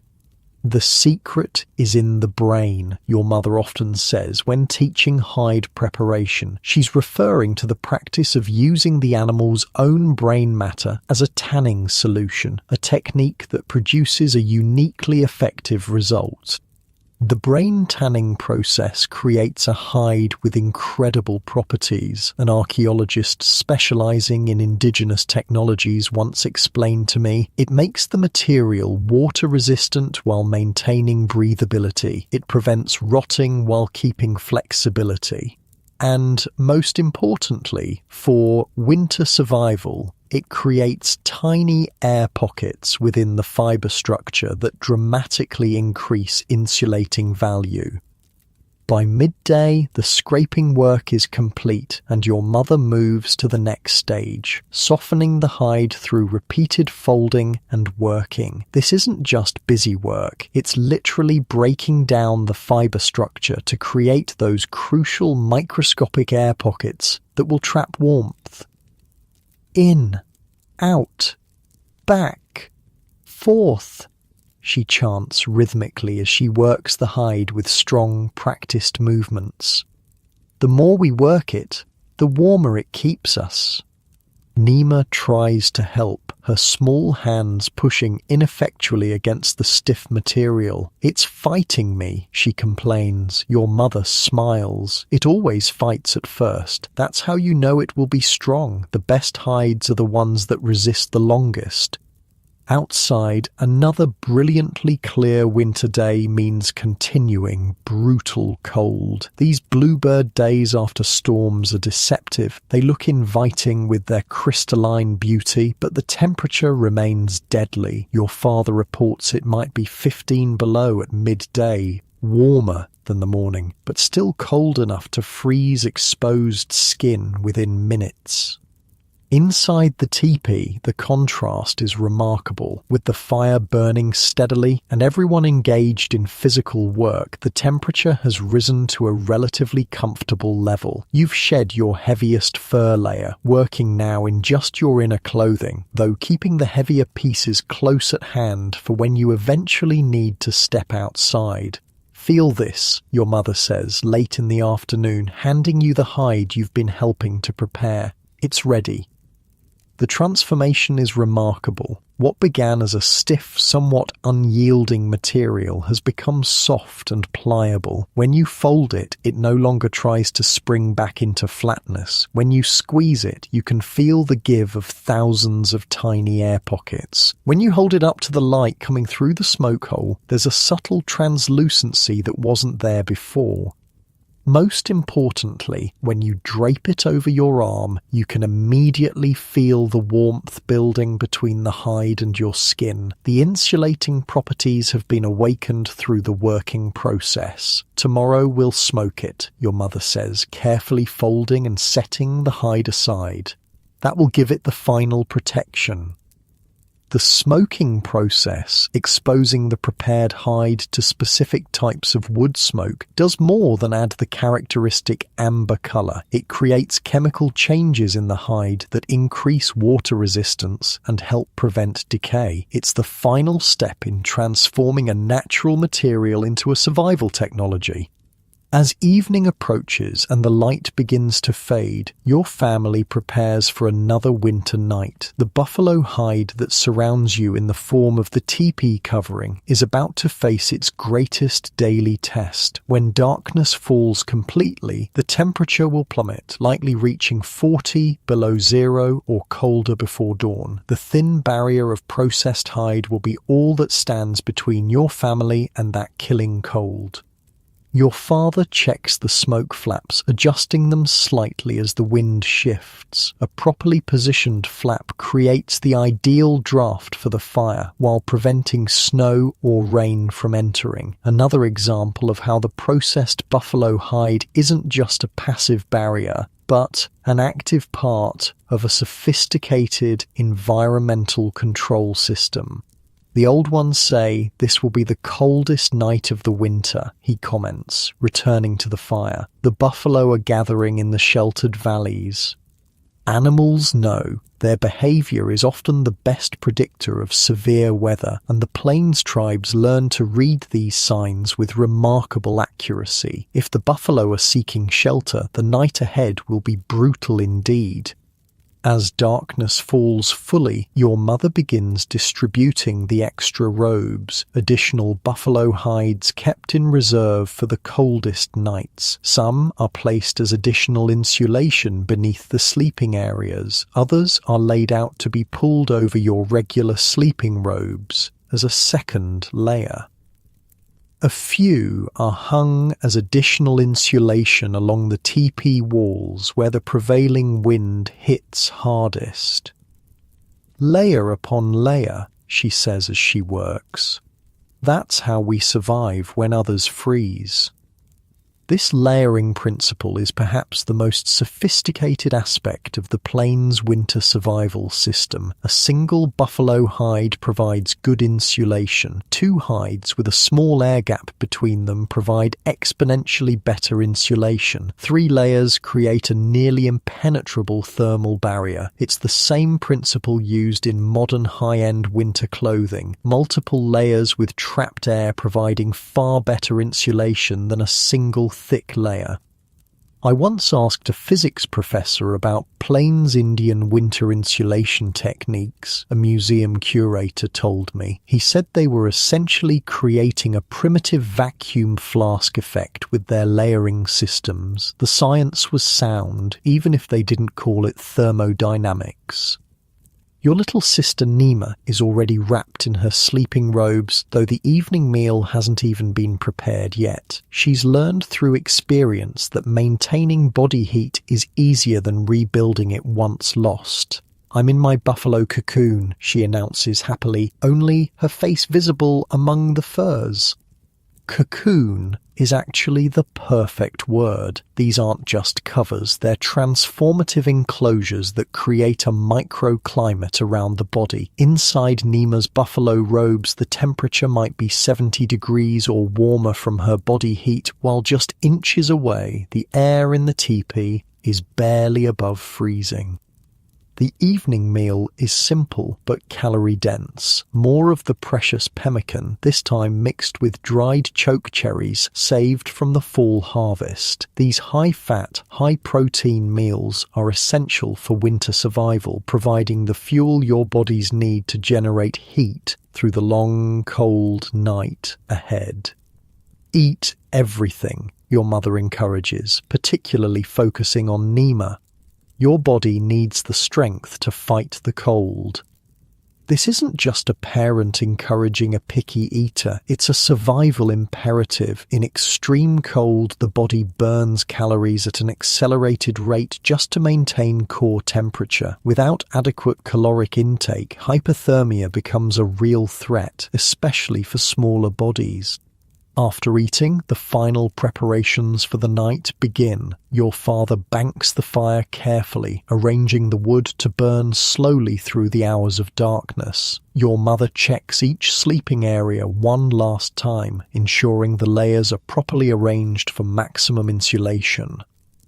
"Remember," she says, her nightly reminder, "keep your breath inside your robes. Keep your body on the insulation. Keep your head covered but able to breathe." These aren't random instructions, they're specific survival techniques refined over countless winter nights. Breathing inside the robes adds moisture and heat to the microclimate. Staying completely on the insulation prevents conductive heat loss to the ground. Covering the head while maintaining airflow prevents both heat loss and carbon dioxide buildup. As the family settles for sleep, you take a moment to appreciate the multiple layers of buffalo-provided protection that surround you. The outer teepee covering shields you from wind and snow. The inner lining creates a crucial air gap for added insulation. The ground covering prevents Earth's cold from stealing your warmth. Your sleeping robes create a personal microclimate. Even your clothing, the soft inner layer and the heavier outer pieces kept within reach for morning, came from the same essential animal. "We carry the buffalo through winter, and the buffalo carries us," your grandfather used to say. It wasn't just a poetic expression, it was literal truth. Outside, the temperature continues to drop as the stars blaze in the black winter sky. Inside, wrapped in your buffalo hide cocoon, you drift towards sleep, warm and protected through the ingenuity of generations who learned to transform what nature provided into a survival system of remarkable effectiveness.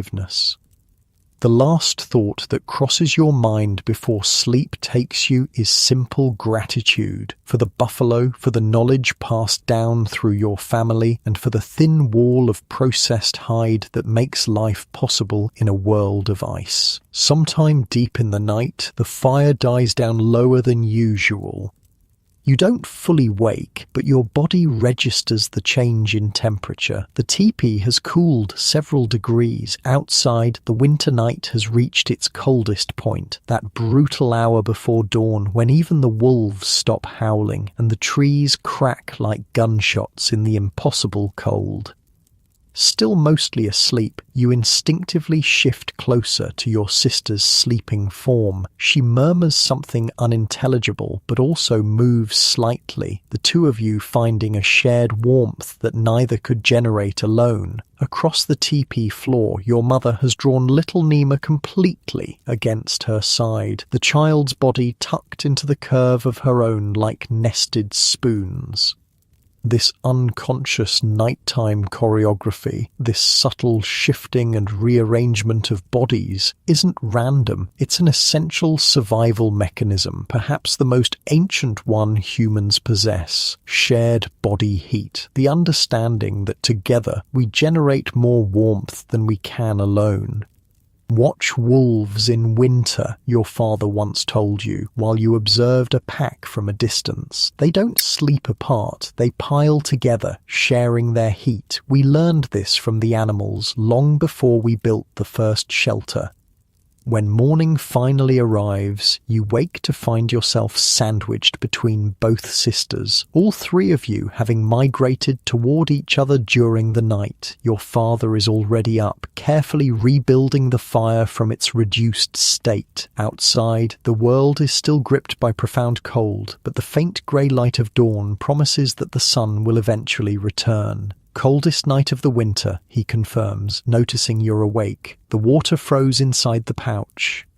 This is significant. The water pouch is kept near the center of the teepee, not far from the fire. For it to freeze solid means the temperature inside dropped substantially during the night. "Good thing we sleep close," your older sister mumbles, also awakening. "I'd be ice without you two heat rocks next to me."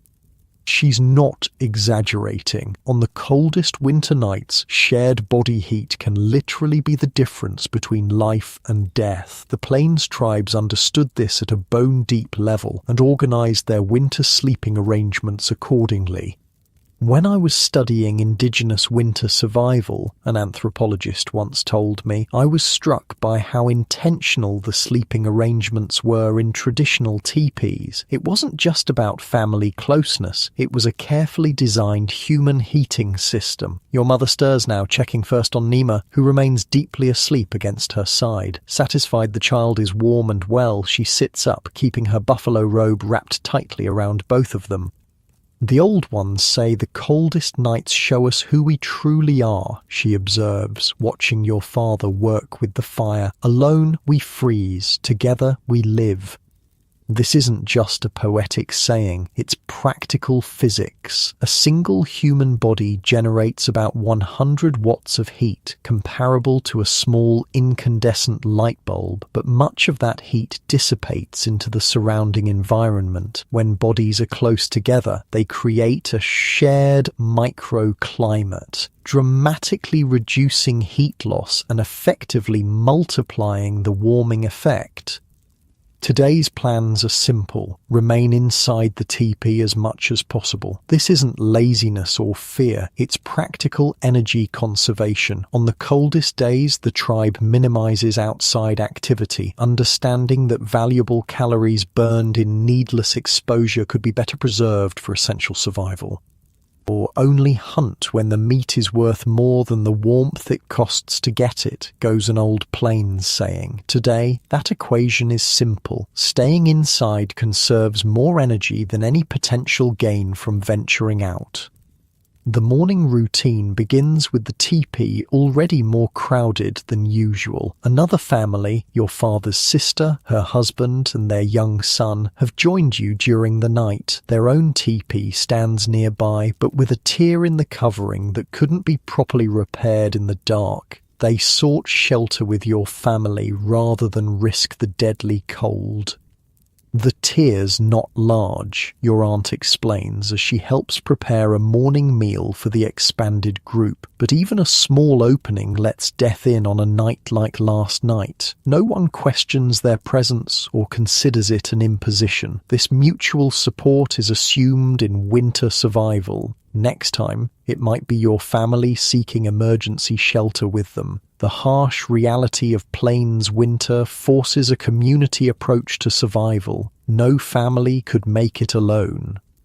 9 bodies in one teepee, my Lakota friend once laughed when I asked about winter crowding. That's nothing. My grandmother told stories of 15 people sheltering together during the worst blizzards. It was uncomfortable, sure, but everyone lived.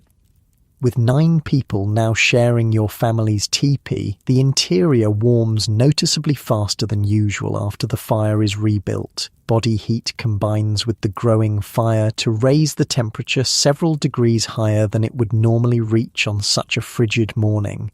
Your father's brother-in-law notices it too. "We should have torn our covering days ago," he jokes, loosening his buffalo robe slightly in the improved warmth.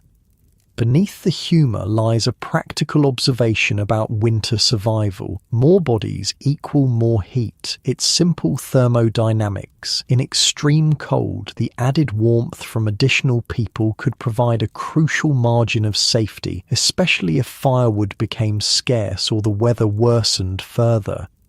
The morning meal is a community affair, with both families sharing their food stores. Your mother adds extra water to the pemmican stew, stretching it to feed more mouths. No one takes more than they need, understanding instinctively that winter survival depends on this careful balance of resources. As the day progresses, the teepee becomes a hub of indoor winter activities. Your father and uncle repair hunting tools in one section, the women work on hides and clothing in another, children play quiet games in the limited central space. Everyone remains within the protective envelope of the teepee's warmth, conserving energy while still accomplishing necessary tasks. Winter was never idle time, a tribal elder once explained during a cultural preservation workshop. The work just moved indoors. Every day still mattered for survival, but the focus shifted to maintenance, repair, and preparation rather than hunting or travelling. By midday, your aunt's family has decided their teepee can be repaired. The temperature outside has risen to perhaps 10 or 15 below zero, still dangerously cold, but manageable for quick, necessary tasks. The men bundle up heavily and head out to assess and fix the damage, while the women remain with the children in your family's shelter. "They'll work faster knowing we're warm in here," your mother observes as the men leave. No divided attention. This highlights another aspect of the community approach to winter survival, specialized tasks based on practical considerations. The men, generally larger and with more body mass to generate and retain heat, handle the outdoor emergency repairs. The women maintain the core shelter and care for the children. It's not about gender roles as much as thermodynamic efficiency, utilizing each person's attributes for maximum collective survival. "Look how the babies stay in the middle," your aunt says, nodding toward where Nima and her son play near the center fire. They know without being told. She's right. Even the youngest members of the tribe have absorbed crucial survival lessons. The children instinctively stay closest to the fire and surrounded by adults, understanding at some primal level that their smaller bodies need the additional protection of this central position. Your mother nods. Nima learned to crawl toward warmth before she could walk toward anything else. This isn't just maternal observation, it's recognition of how deeply survival adaptations run in a people who have lived with winter as a constant threat. Children aren't taught these behaviors through formal instruction so much as they absorb them through observation and experience from birth.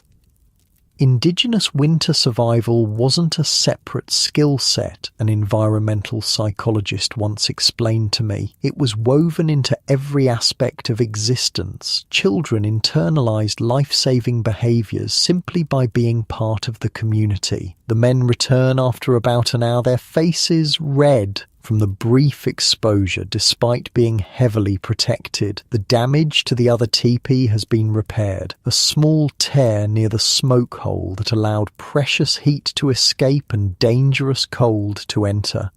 "Should hold now," your uncle announces, warming his hands by your family's fire. "But we might stay one more night if you'll have us, just to be sure." No one questions this cautious approach. When temperatures drop to 40 or 50 below zero at night, there's no room for uncertainty or risk. A teepee with a questionable repair is a gamble no one would take with their family's lives.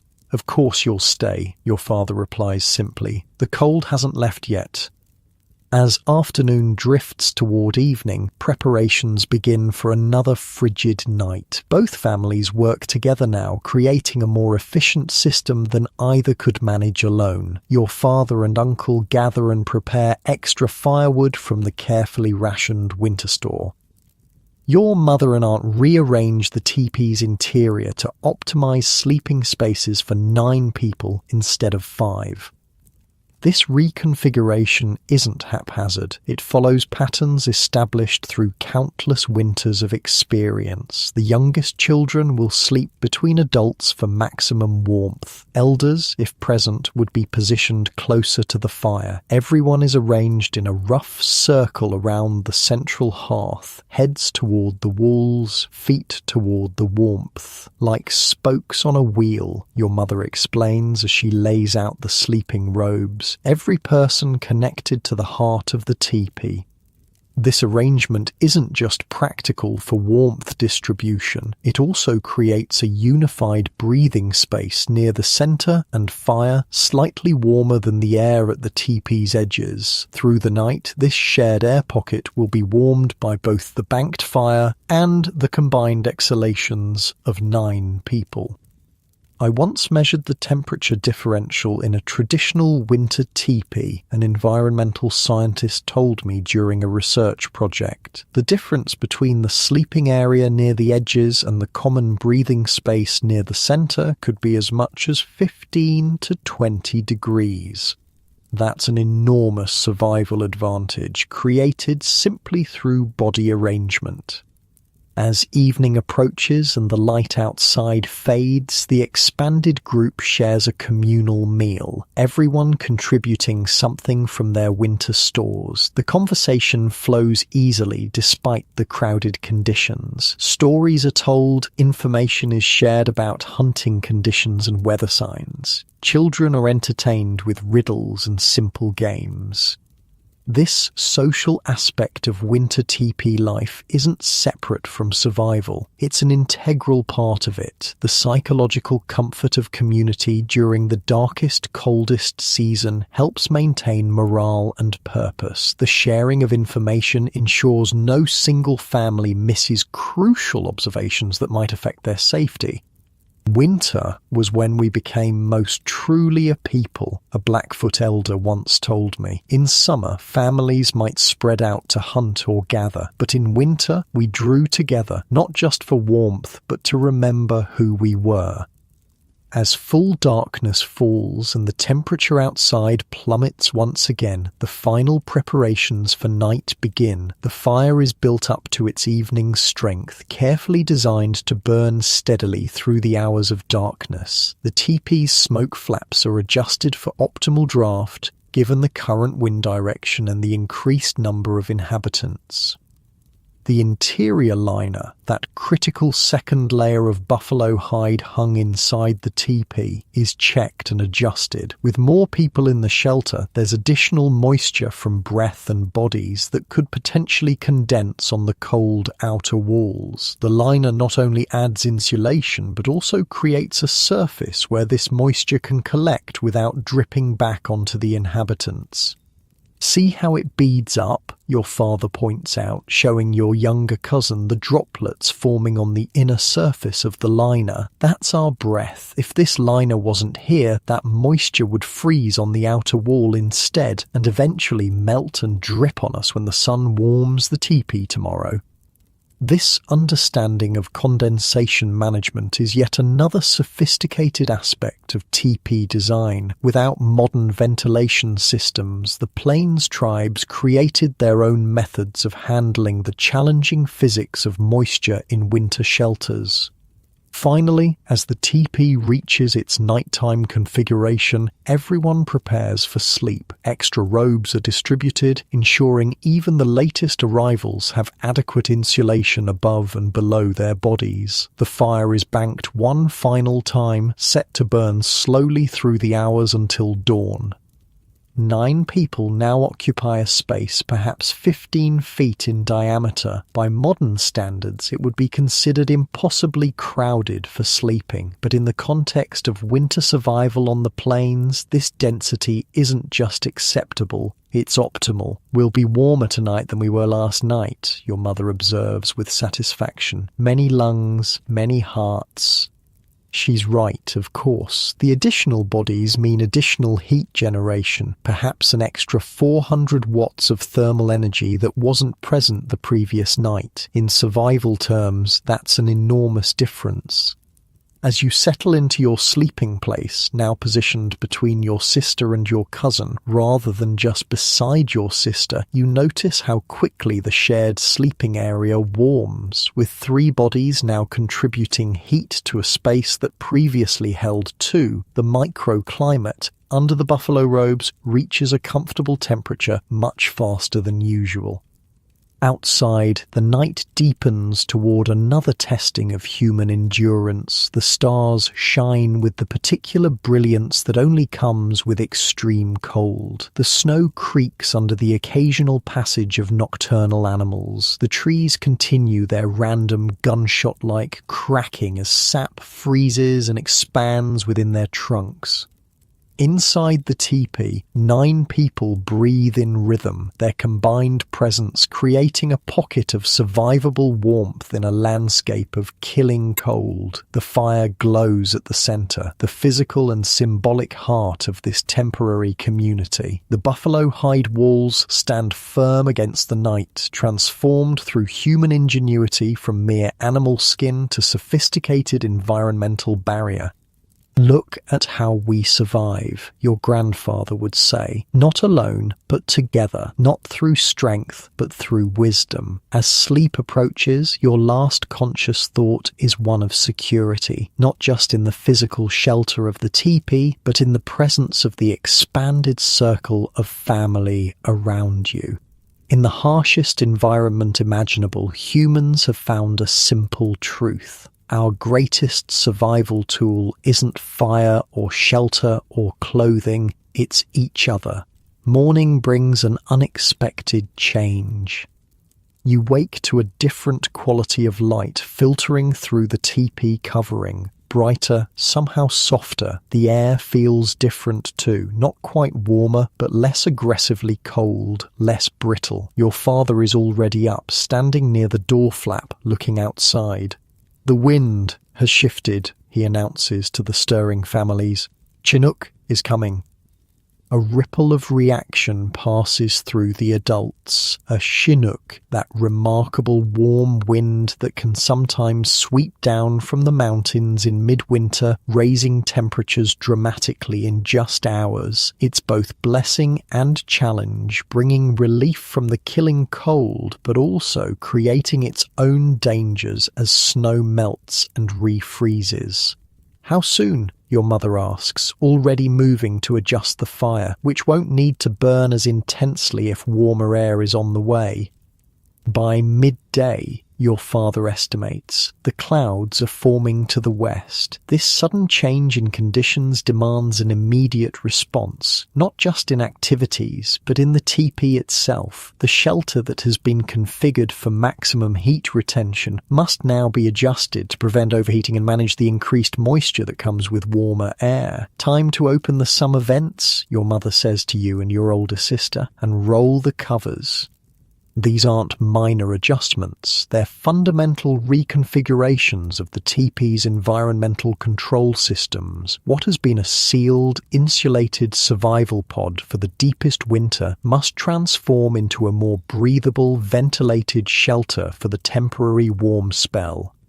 Hold up. I need to explain something wild about teepees, an indigenous architect once told me during a university lecture. Most people think they're just simple cone tents, but they're actually sophisticated climate-responsive structures. In a single day, a teepee could be reconfigured multiple times to respond to changing conditions. No other traditional dwelling could adapt so quickly.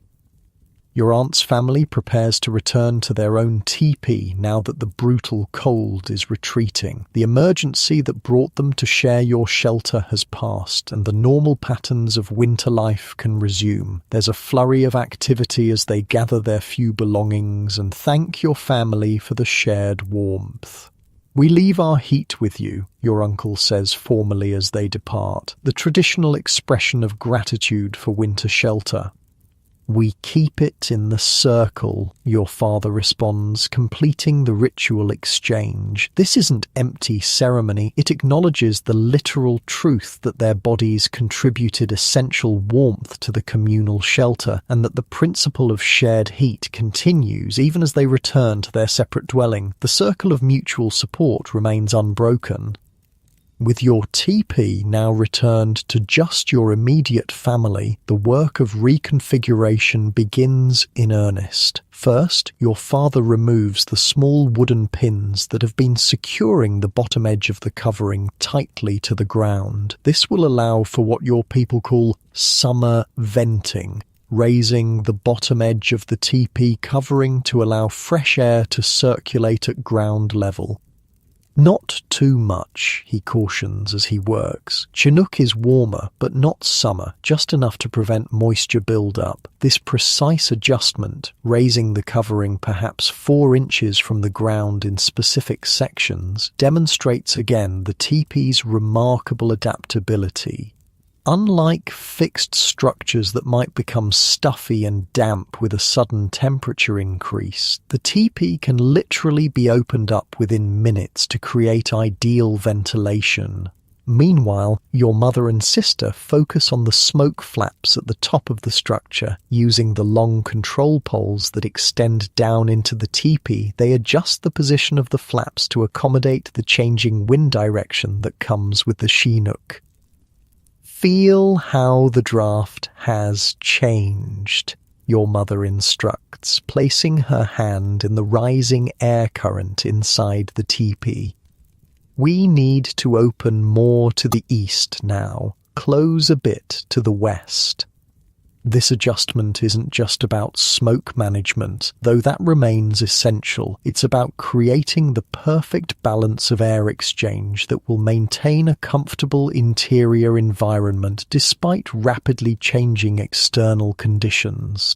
When I was studying traditional ecological knowledge systems, an environmental engineer once told me, I was blown away by the sophistication of teepee ventilation controls. With just those 2 adjustable flaps at the top, users could create negative pressure zones, manage cross breezes, and control interior temperature with remarkable precision. We use powered HVAC systems to achieve what they did with 2 pieces of hide and some wooden poles. Your little sister Nima watches all this activity with fascination. At 4, she's still learning the complex art of teepee management, but these moments of adaptation are powerful teaching opportunities. "Why are we opening the bottom?" she asks, following your father as he works around the perimeter. "Because the air is changing," he explains patiently. When warm air comes, it brings moisture. If we stay closed up tight, that moisture collects inside and makes everything damp. Damp is dangerous in winter. It steals heat from our bodies and our robes. Even this simple explanation contains sophisticated environmental knowledge. The relationship between temperature, humidity, condensation, and heat transfer is being taught through practical application rather than abstract theory. By mid-morning, the teepee has been significantly reconfigured. The bottom edge now has strategic openings that allow for controlled airflow. The smoke flaps have been adjusted to account for the new wind direction. The inner liner, that crucial second layer of hide or fabric, has been repositioned slightly to maintain its effectiveness while allowing for increased ventilation. Now we wait, your mother says, satisfied with the preparations. The Chinook will test our adjustments. And it does. By midday, just as your father predicted, the warm wind arrives in earnest. The temperature outside rises dramatically, perhaps 40 or 50 degrees in just hours.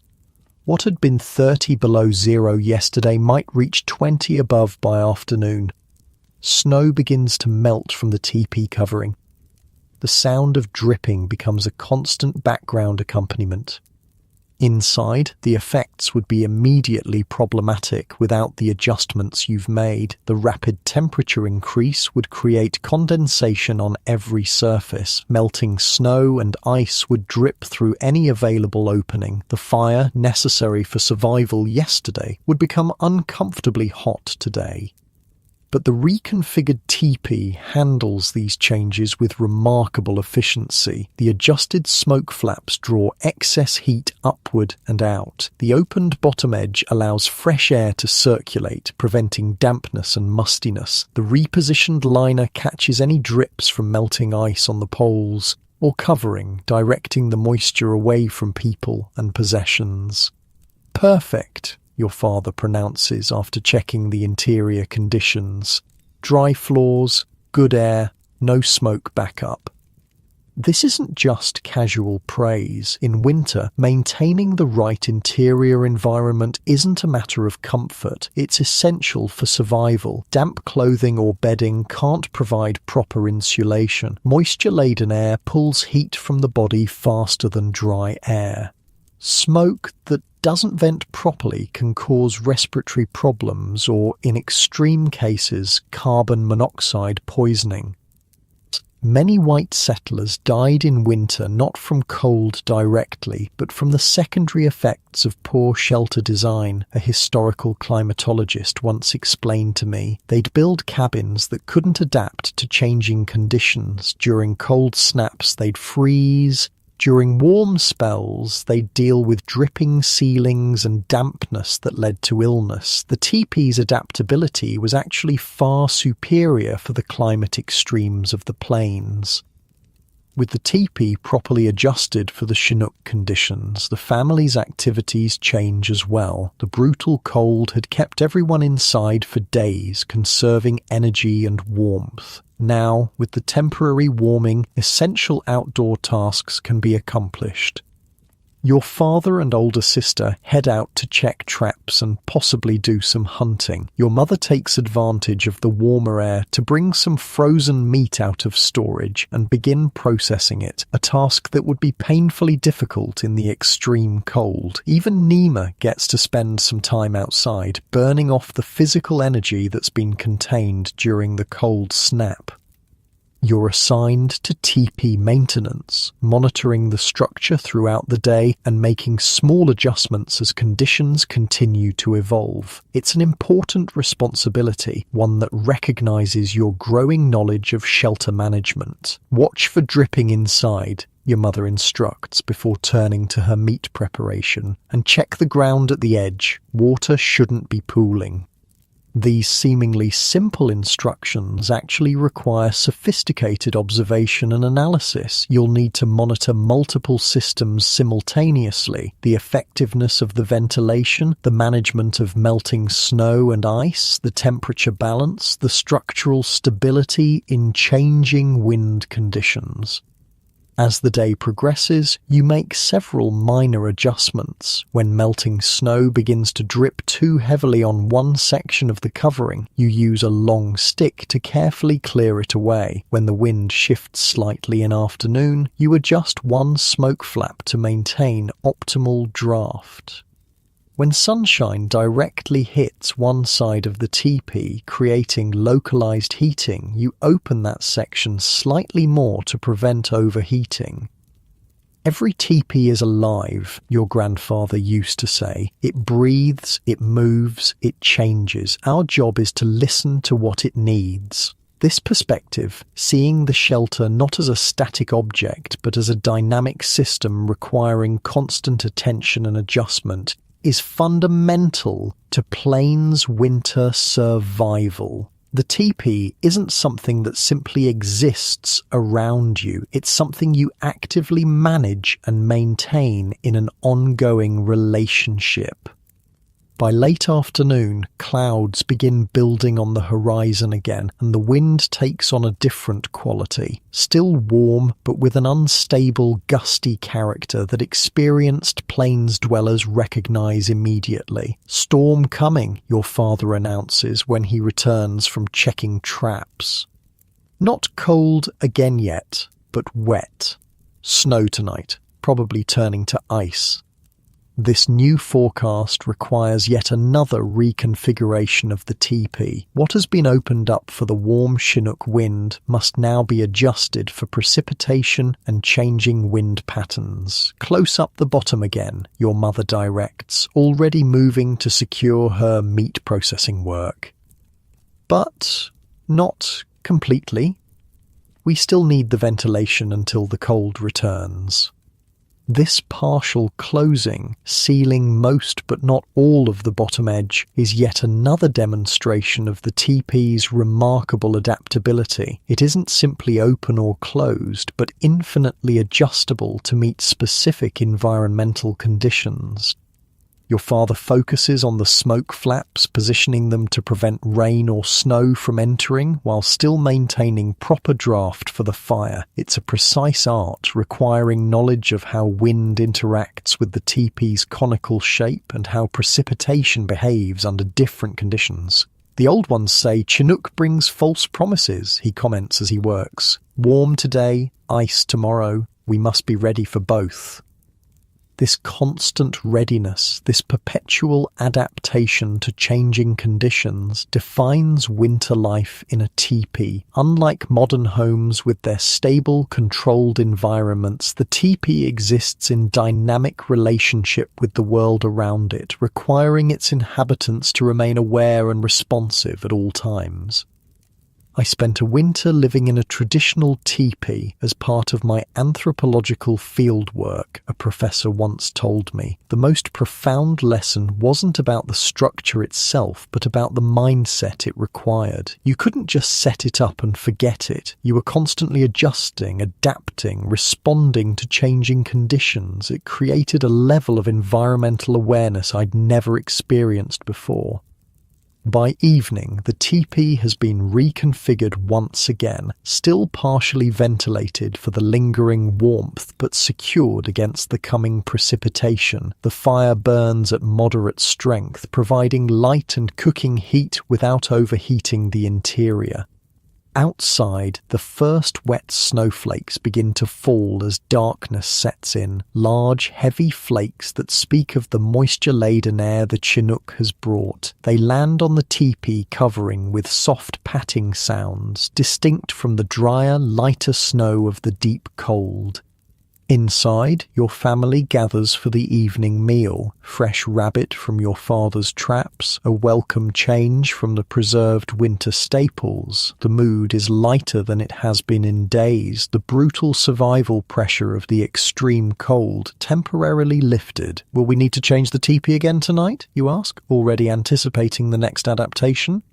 Your mother nods. When the temperature drops after midnight, we'll close everything up tight again. The wet will turn to ice, and we'll need all our heat. This isn't a burden or an inconvenience. It's simply the rhythm of winter life in a structure designed to be constantly adjusted and adapted. The teepee isn't a fixed solution, but a framework for ongoing environmental management.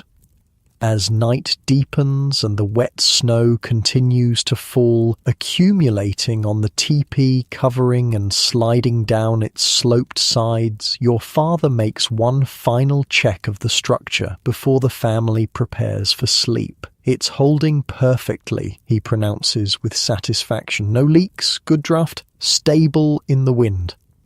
This isn't luck or coincidence. It's the result of generations of refined knowledge, passed down and continually improved. The teepee's design, materials, and management techniques represent the accumulated wisdom of countless winters, each small adjustment and innovation contributing to a shelter of remarkable effectiveness.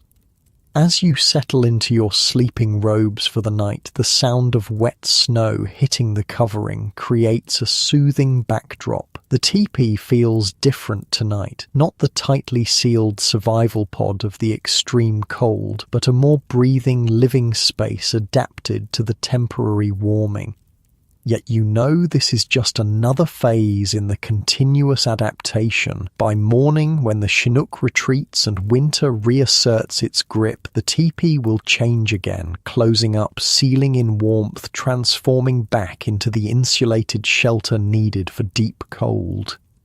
This constant flux, this perpetual responsiveness to changing conditions is perhaps the teepee's greatest strength. Not a single solution, but an adaptable framework. Not a static structure, but a dynamic system. Not simply a shelter, but a relationship between people and environment, mediated through ingenious design and accumulated knowledge.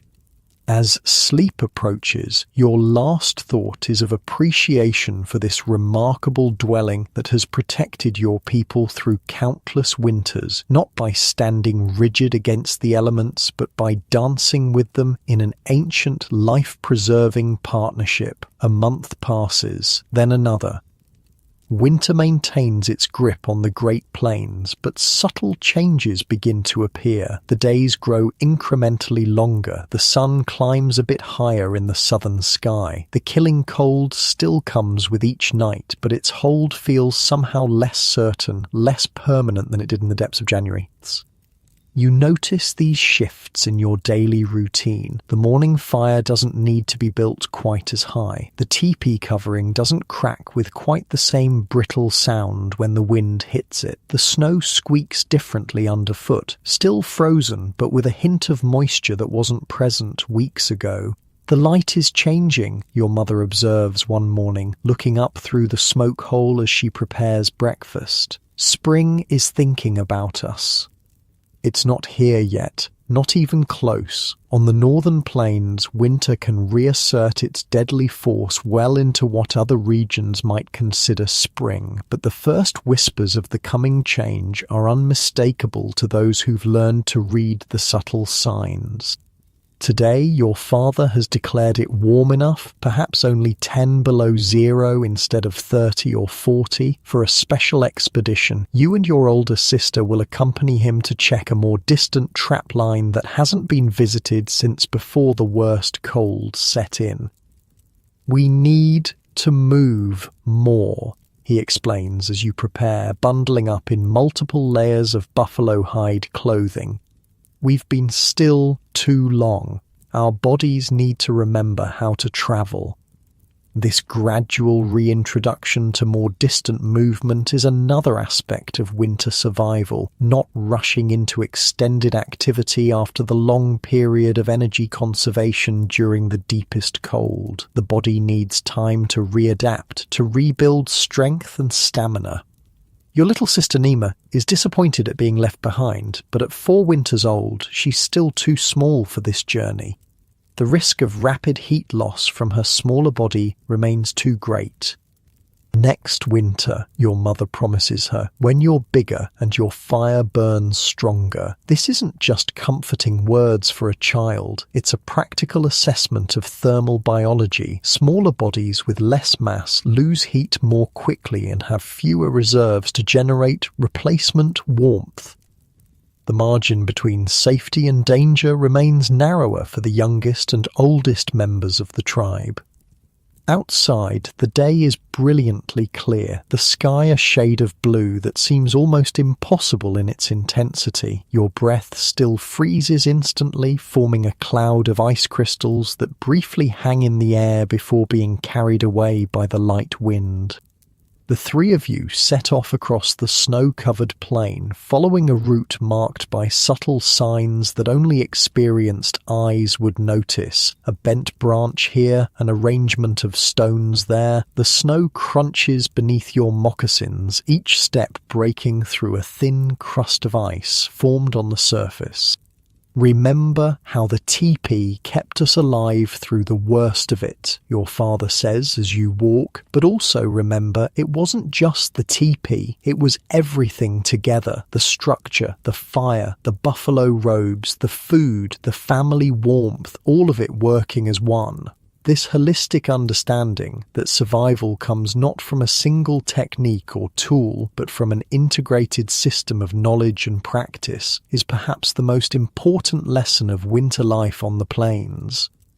I once asked a survival instructor what the most essential piece of equipment was for winter survival. A park ranger told me. I expected him to say fire starter or knife or something like that. Instead, he said knowledge. The plains tribes embodied that principle.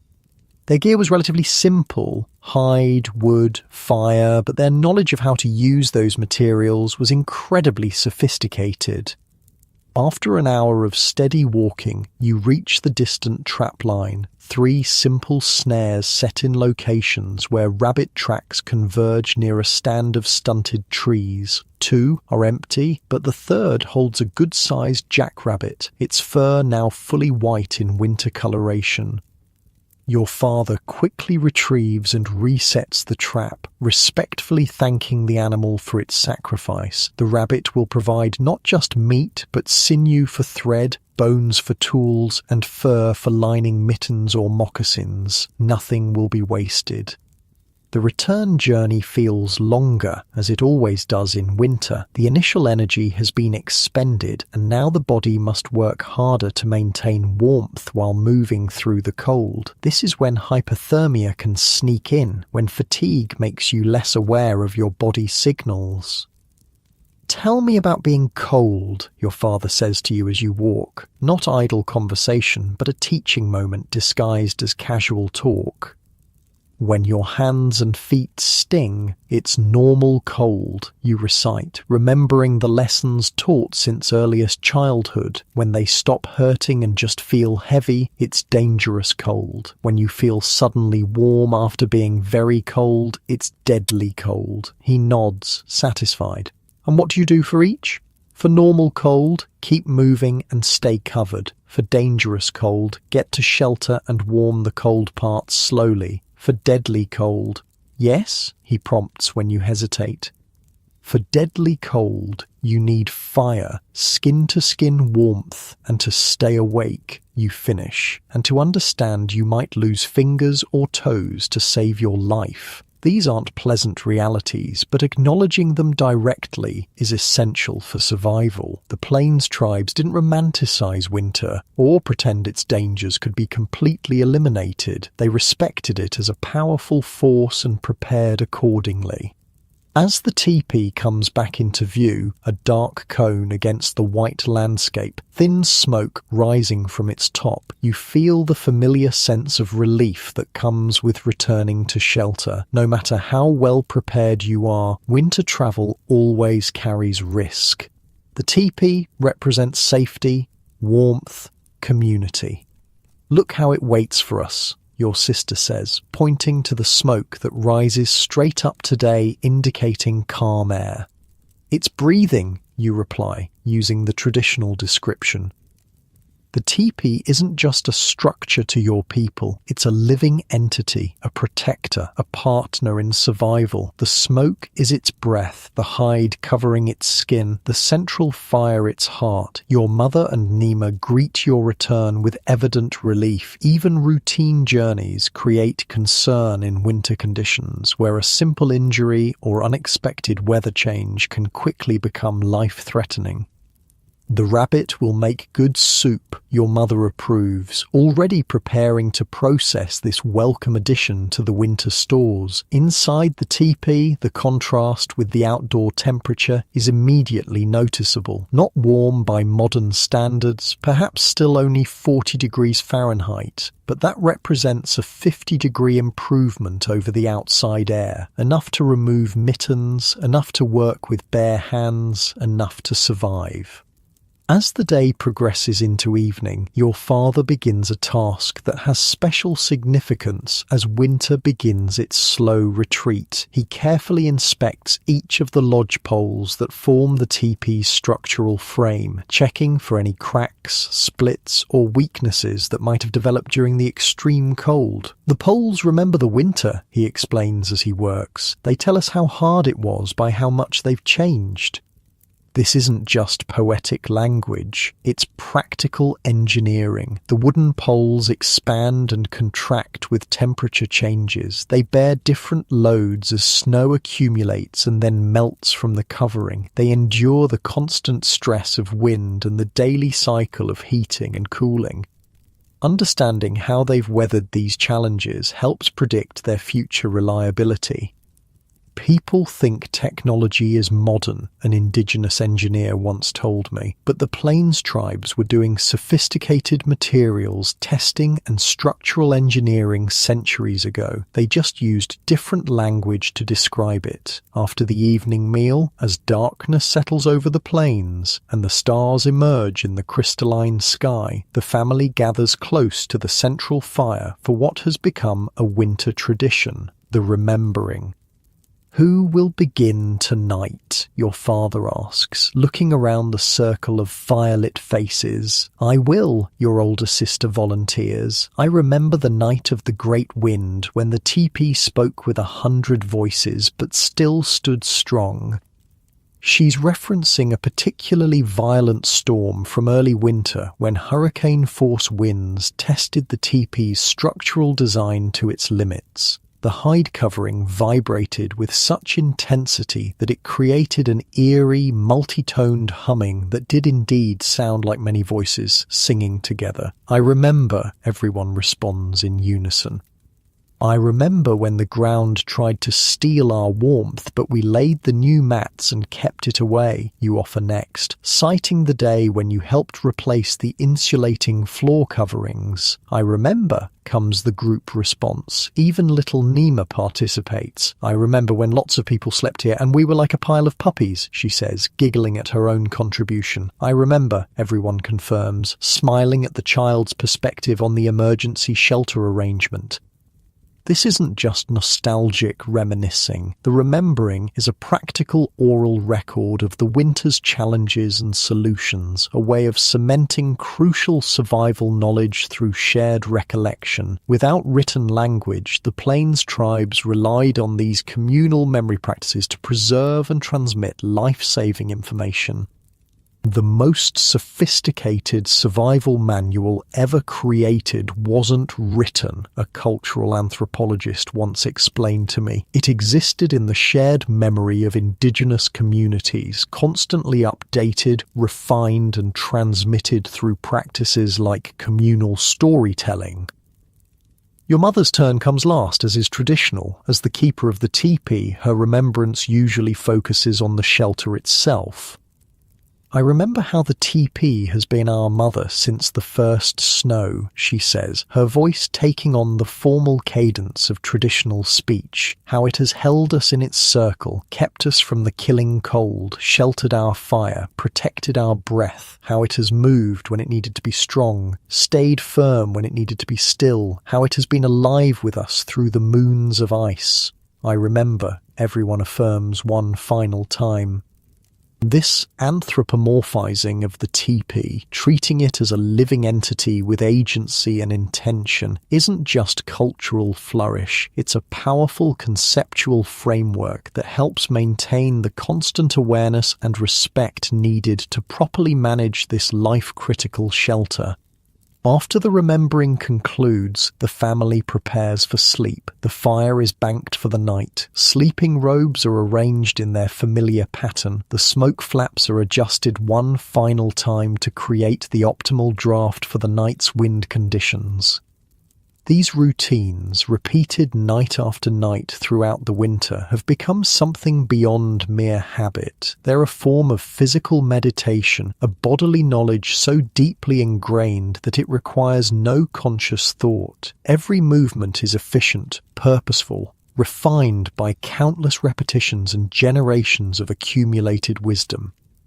Indigenous winter survival wasn't just about knowing facts, a Lakota cultural preservationist once told me. It was about embodied knowledge, information held not just in the mind, but in the muscles, bones, and reflexes. The body knew what to do even when the mind was tired. As you settle into your sleeping robes, the teepee takes on its nighttime aspect, a secure haven of relative warmth in a landscape of frozen hostility. The fire's glow illuminates the hide walls from within, creating a gentle amber light that gradually dims as the flames subside to coals. Through the smoke hole above, the stars are visible, brilliant points of white fire in the black winter sky. The Milky Way stretches across the opening, a river of light that your people call the Spirit Trail, where ancestors journey to the next world. Even the stars look different from inside the teepee, you think drowsily, like they're being held in a perfect circle, just for us. This framing of the infinite cosmos, viewing the universe through the deliberately created opening at the teepee's apex, is yet another aspect of how this structure shapes its inhabitants' experience. It's not just practical shelter, it's a lens for perceiving the world. As sleep approaches, your awareness expands to include the entirety of the teepee and its systems, the subtle draft that draws fresh air from the bottom edge and smoke up through the top, the radiant heat from the banked coals at the center, the insulating layers that separate your body from the frozen ground, the hide walls that transform howling wind into a gentle background murmur. The teepee breathes while we sleep, your grandmother used to say. It watches while we dream. It fights the cold while we rest. This isn't primitive superstition or simple metaphor. It's recognition of a sophisticated environmental system that continues functioning even when its human managers are unconscious. The teepee does indeed breathe through its ventilation design. It does watch by maintaining structural integrity against changing winds. It does fight the cold through its insulating properties and heat management. In your modern bed, in your temperature-controlled room, it might be hard to fully appreciate what this meant. The difference between life and death contained in a structure of hide and poles. The constant dance of adjustment and adaptation required to survive where the air itself can kill in minutes. The accumulated knowledge of generations embedded in every aspect of the teepee's design and use. Winter on the plains was never easy. It tested everyone, every year. But the teepee, this deceptively simple cone of buffalo hide stretched over wooden poles, made survival possible, not alone, but as the centerpiece of an integrated system of knowledge, practice, and community. As the long winter slowly loosens its grip on the land, as days lengthen and temperatures gradually moderate, the teepee continues its protective role. Spring will eventually arrive with its own challenges: mud, flooding, unpredictable storms. The teepee will adapt to these as well, its covering perhaps rolled up at the bottom to allow maximum airflow, its interior reconfigured for different activities. But for now, as winter still claims the nights and early spring remains just a distant promise, the teepee stands as it has for months, a human-created microclimate of survivable conditions in a landscape of extremes. "We didn't just endure winter," an elder once said, we lived through it. There's a difference. The teepee made that difference possible. Not just shelter, but home. Not just survival, but life. As you drift towards sleep, warm despite the frigid night outside, protected by knowledge encoded in every aspect of this ancient design, there's a final moment of gratitude for the buffalo that provided the covering, for the ancestors who refined the design over countless winters, for the family whose shared warmth supplements the fire, for the teepee itself standing guard against the night.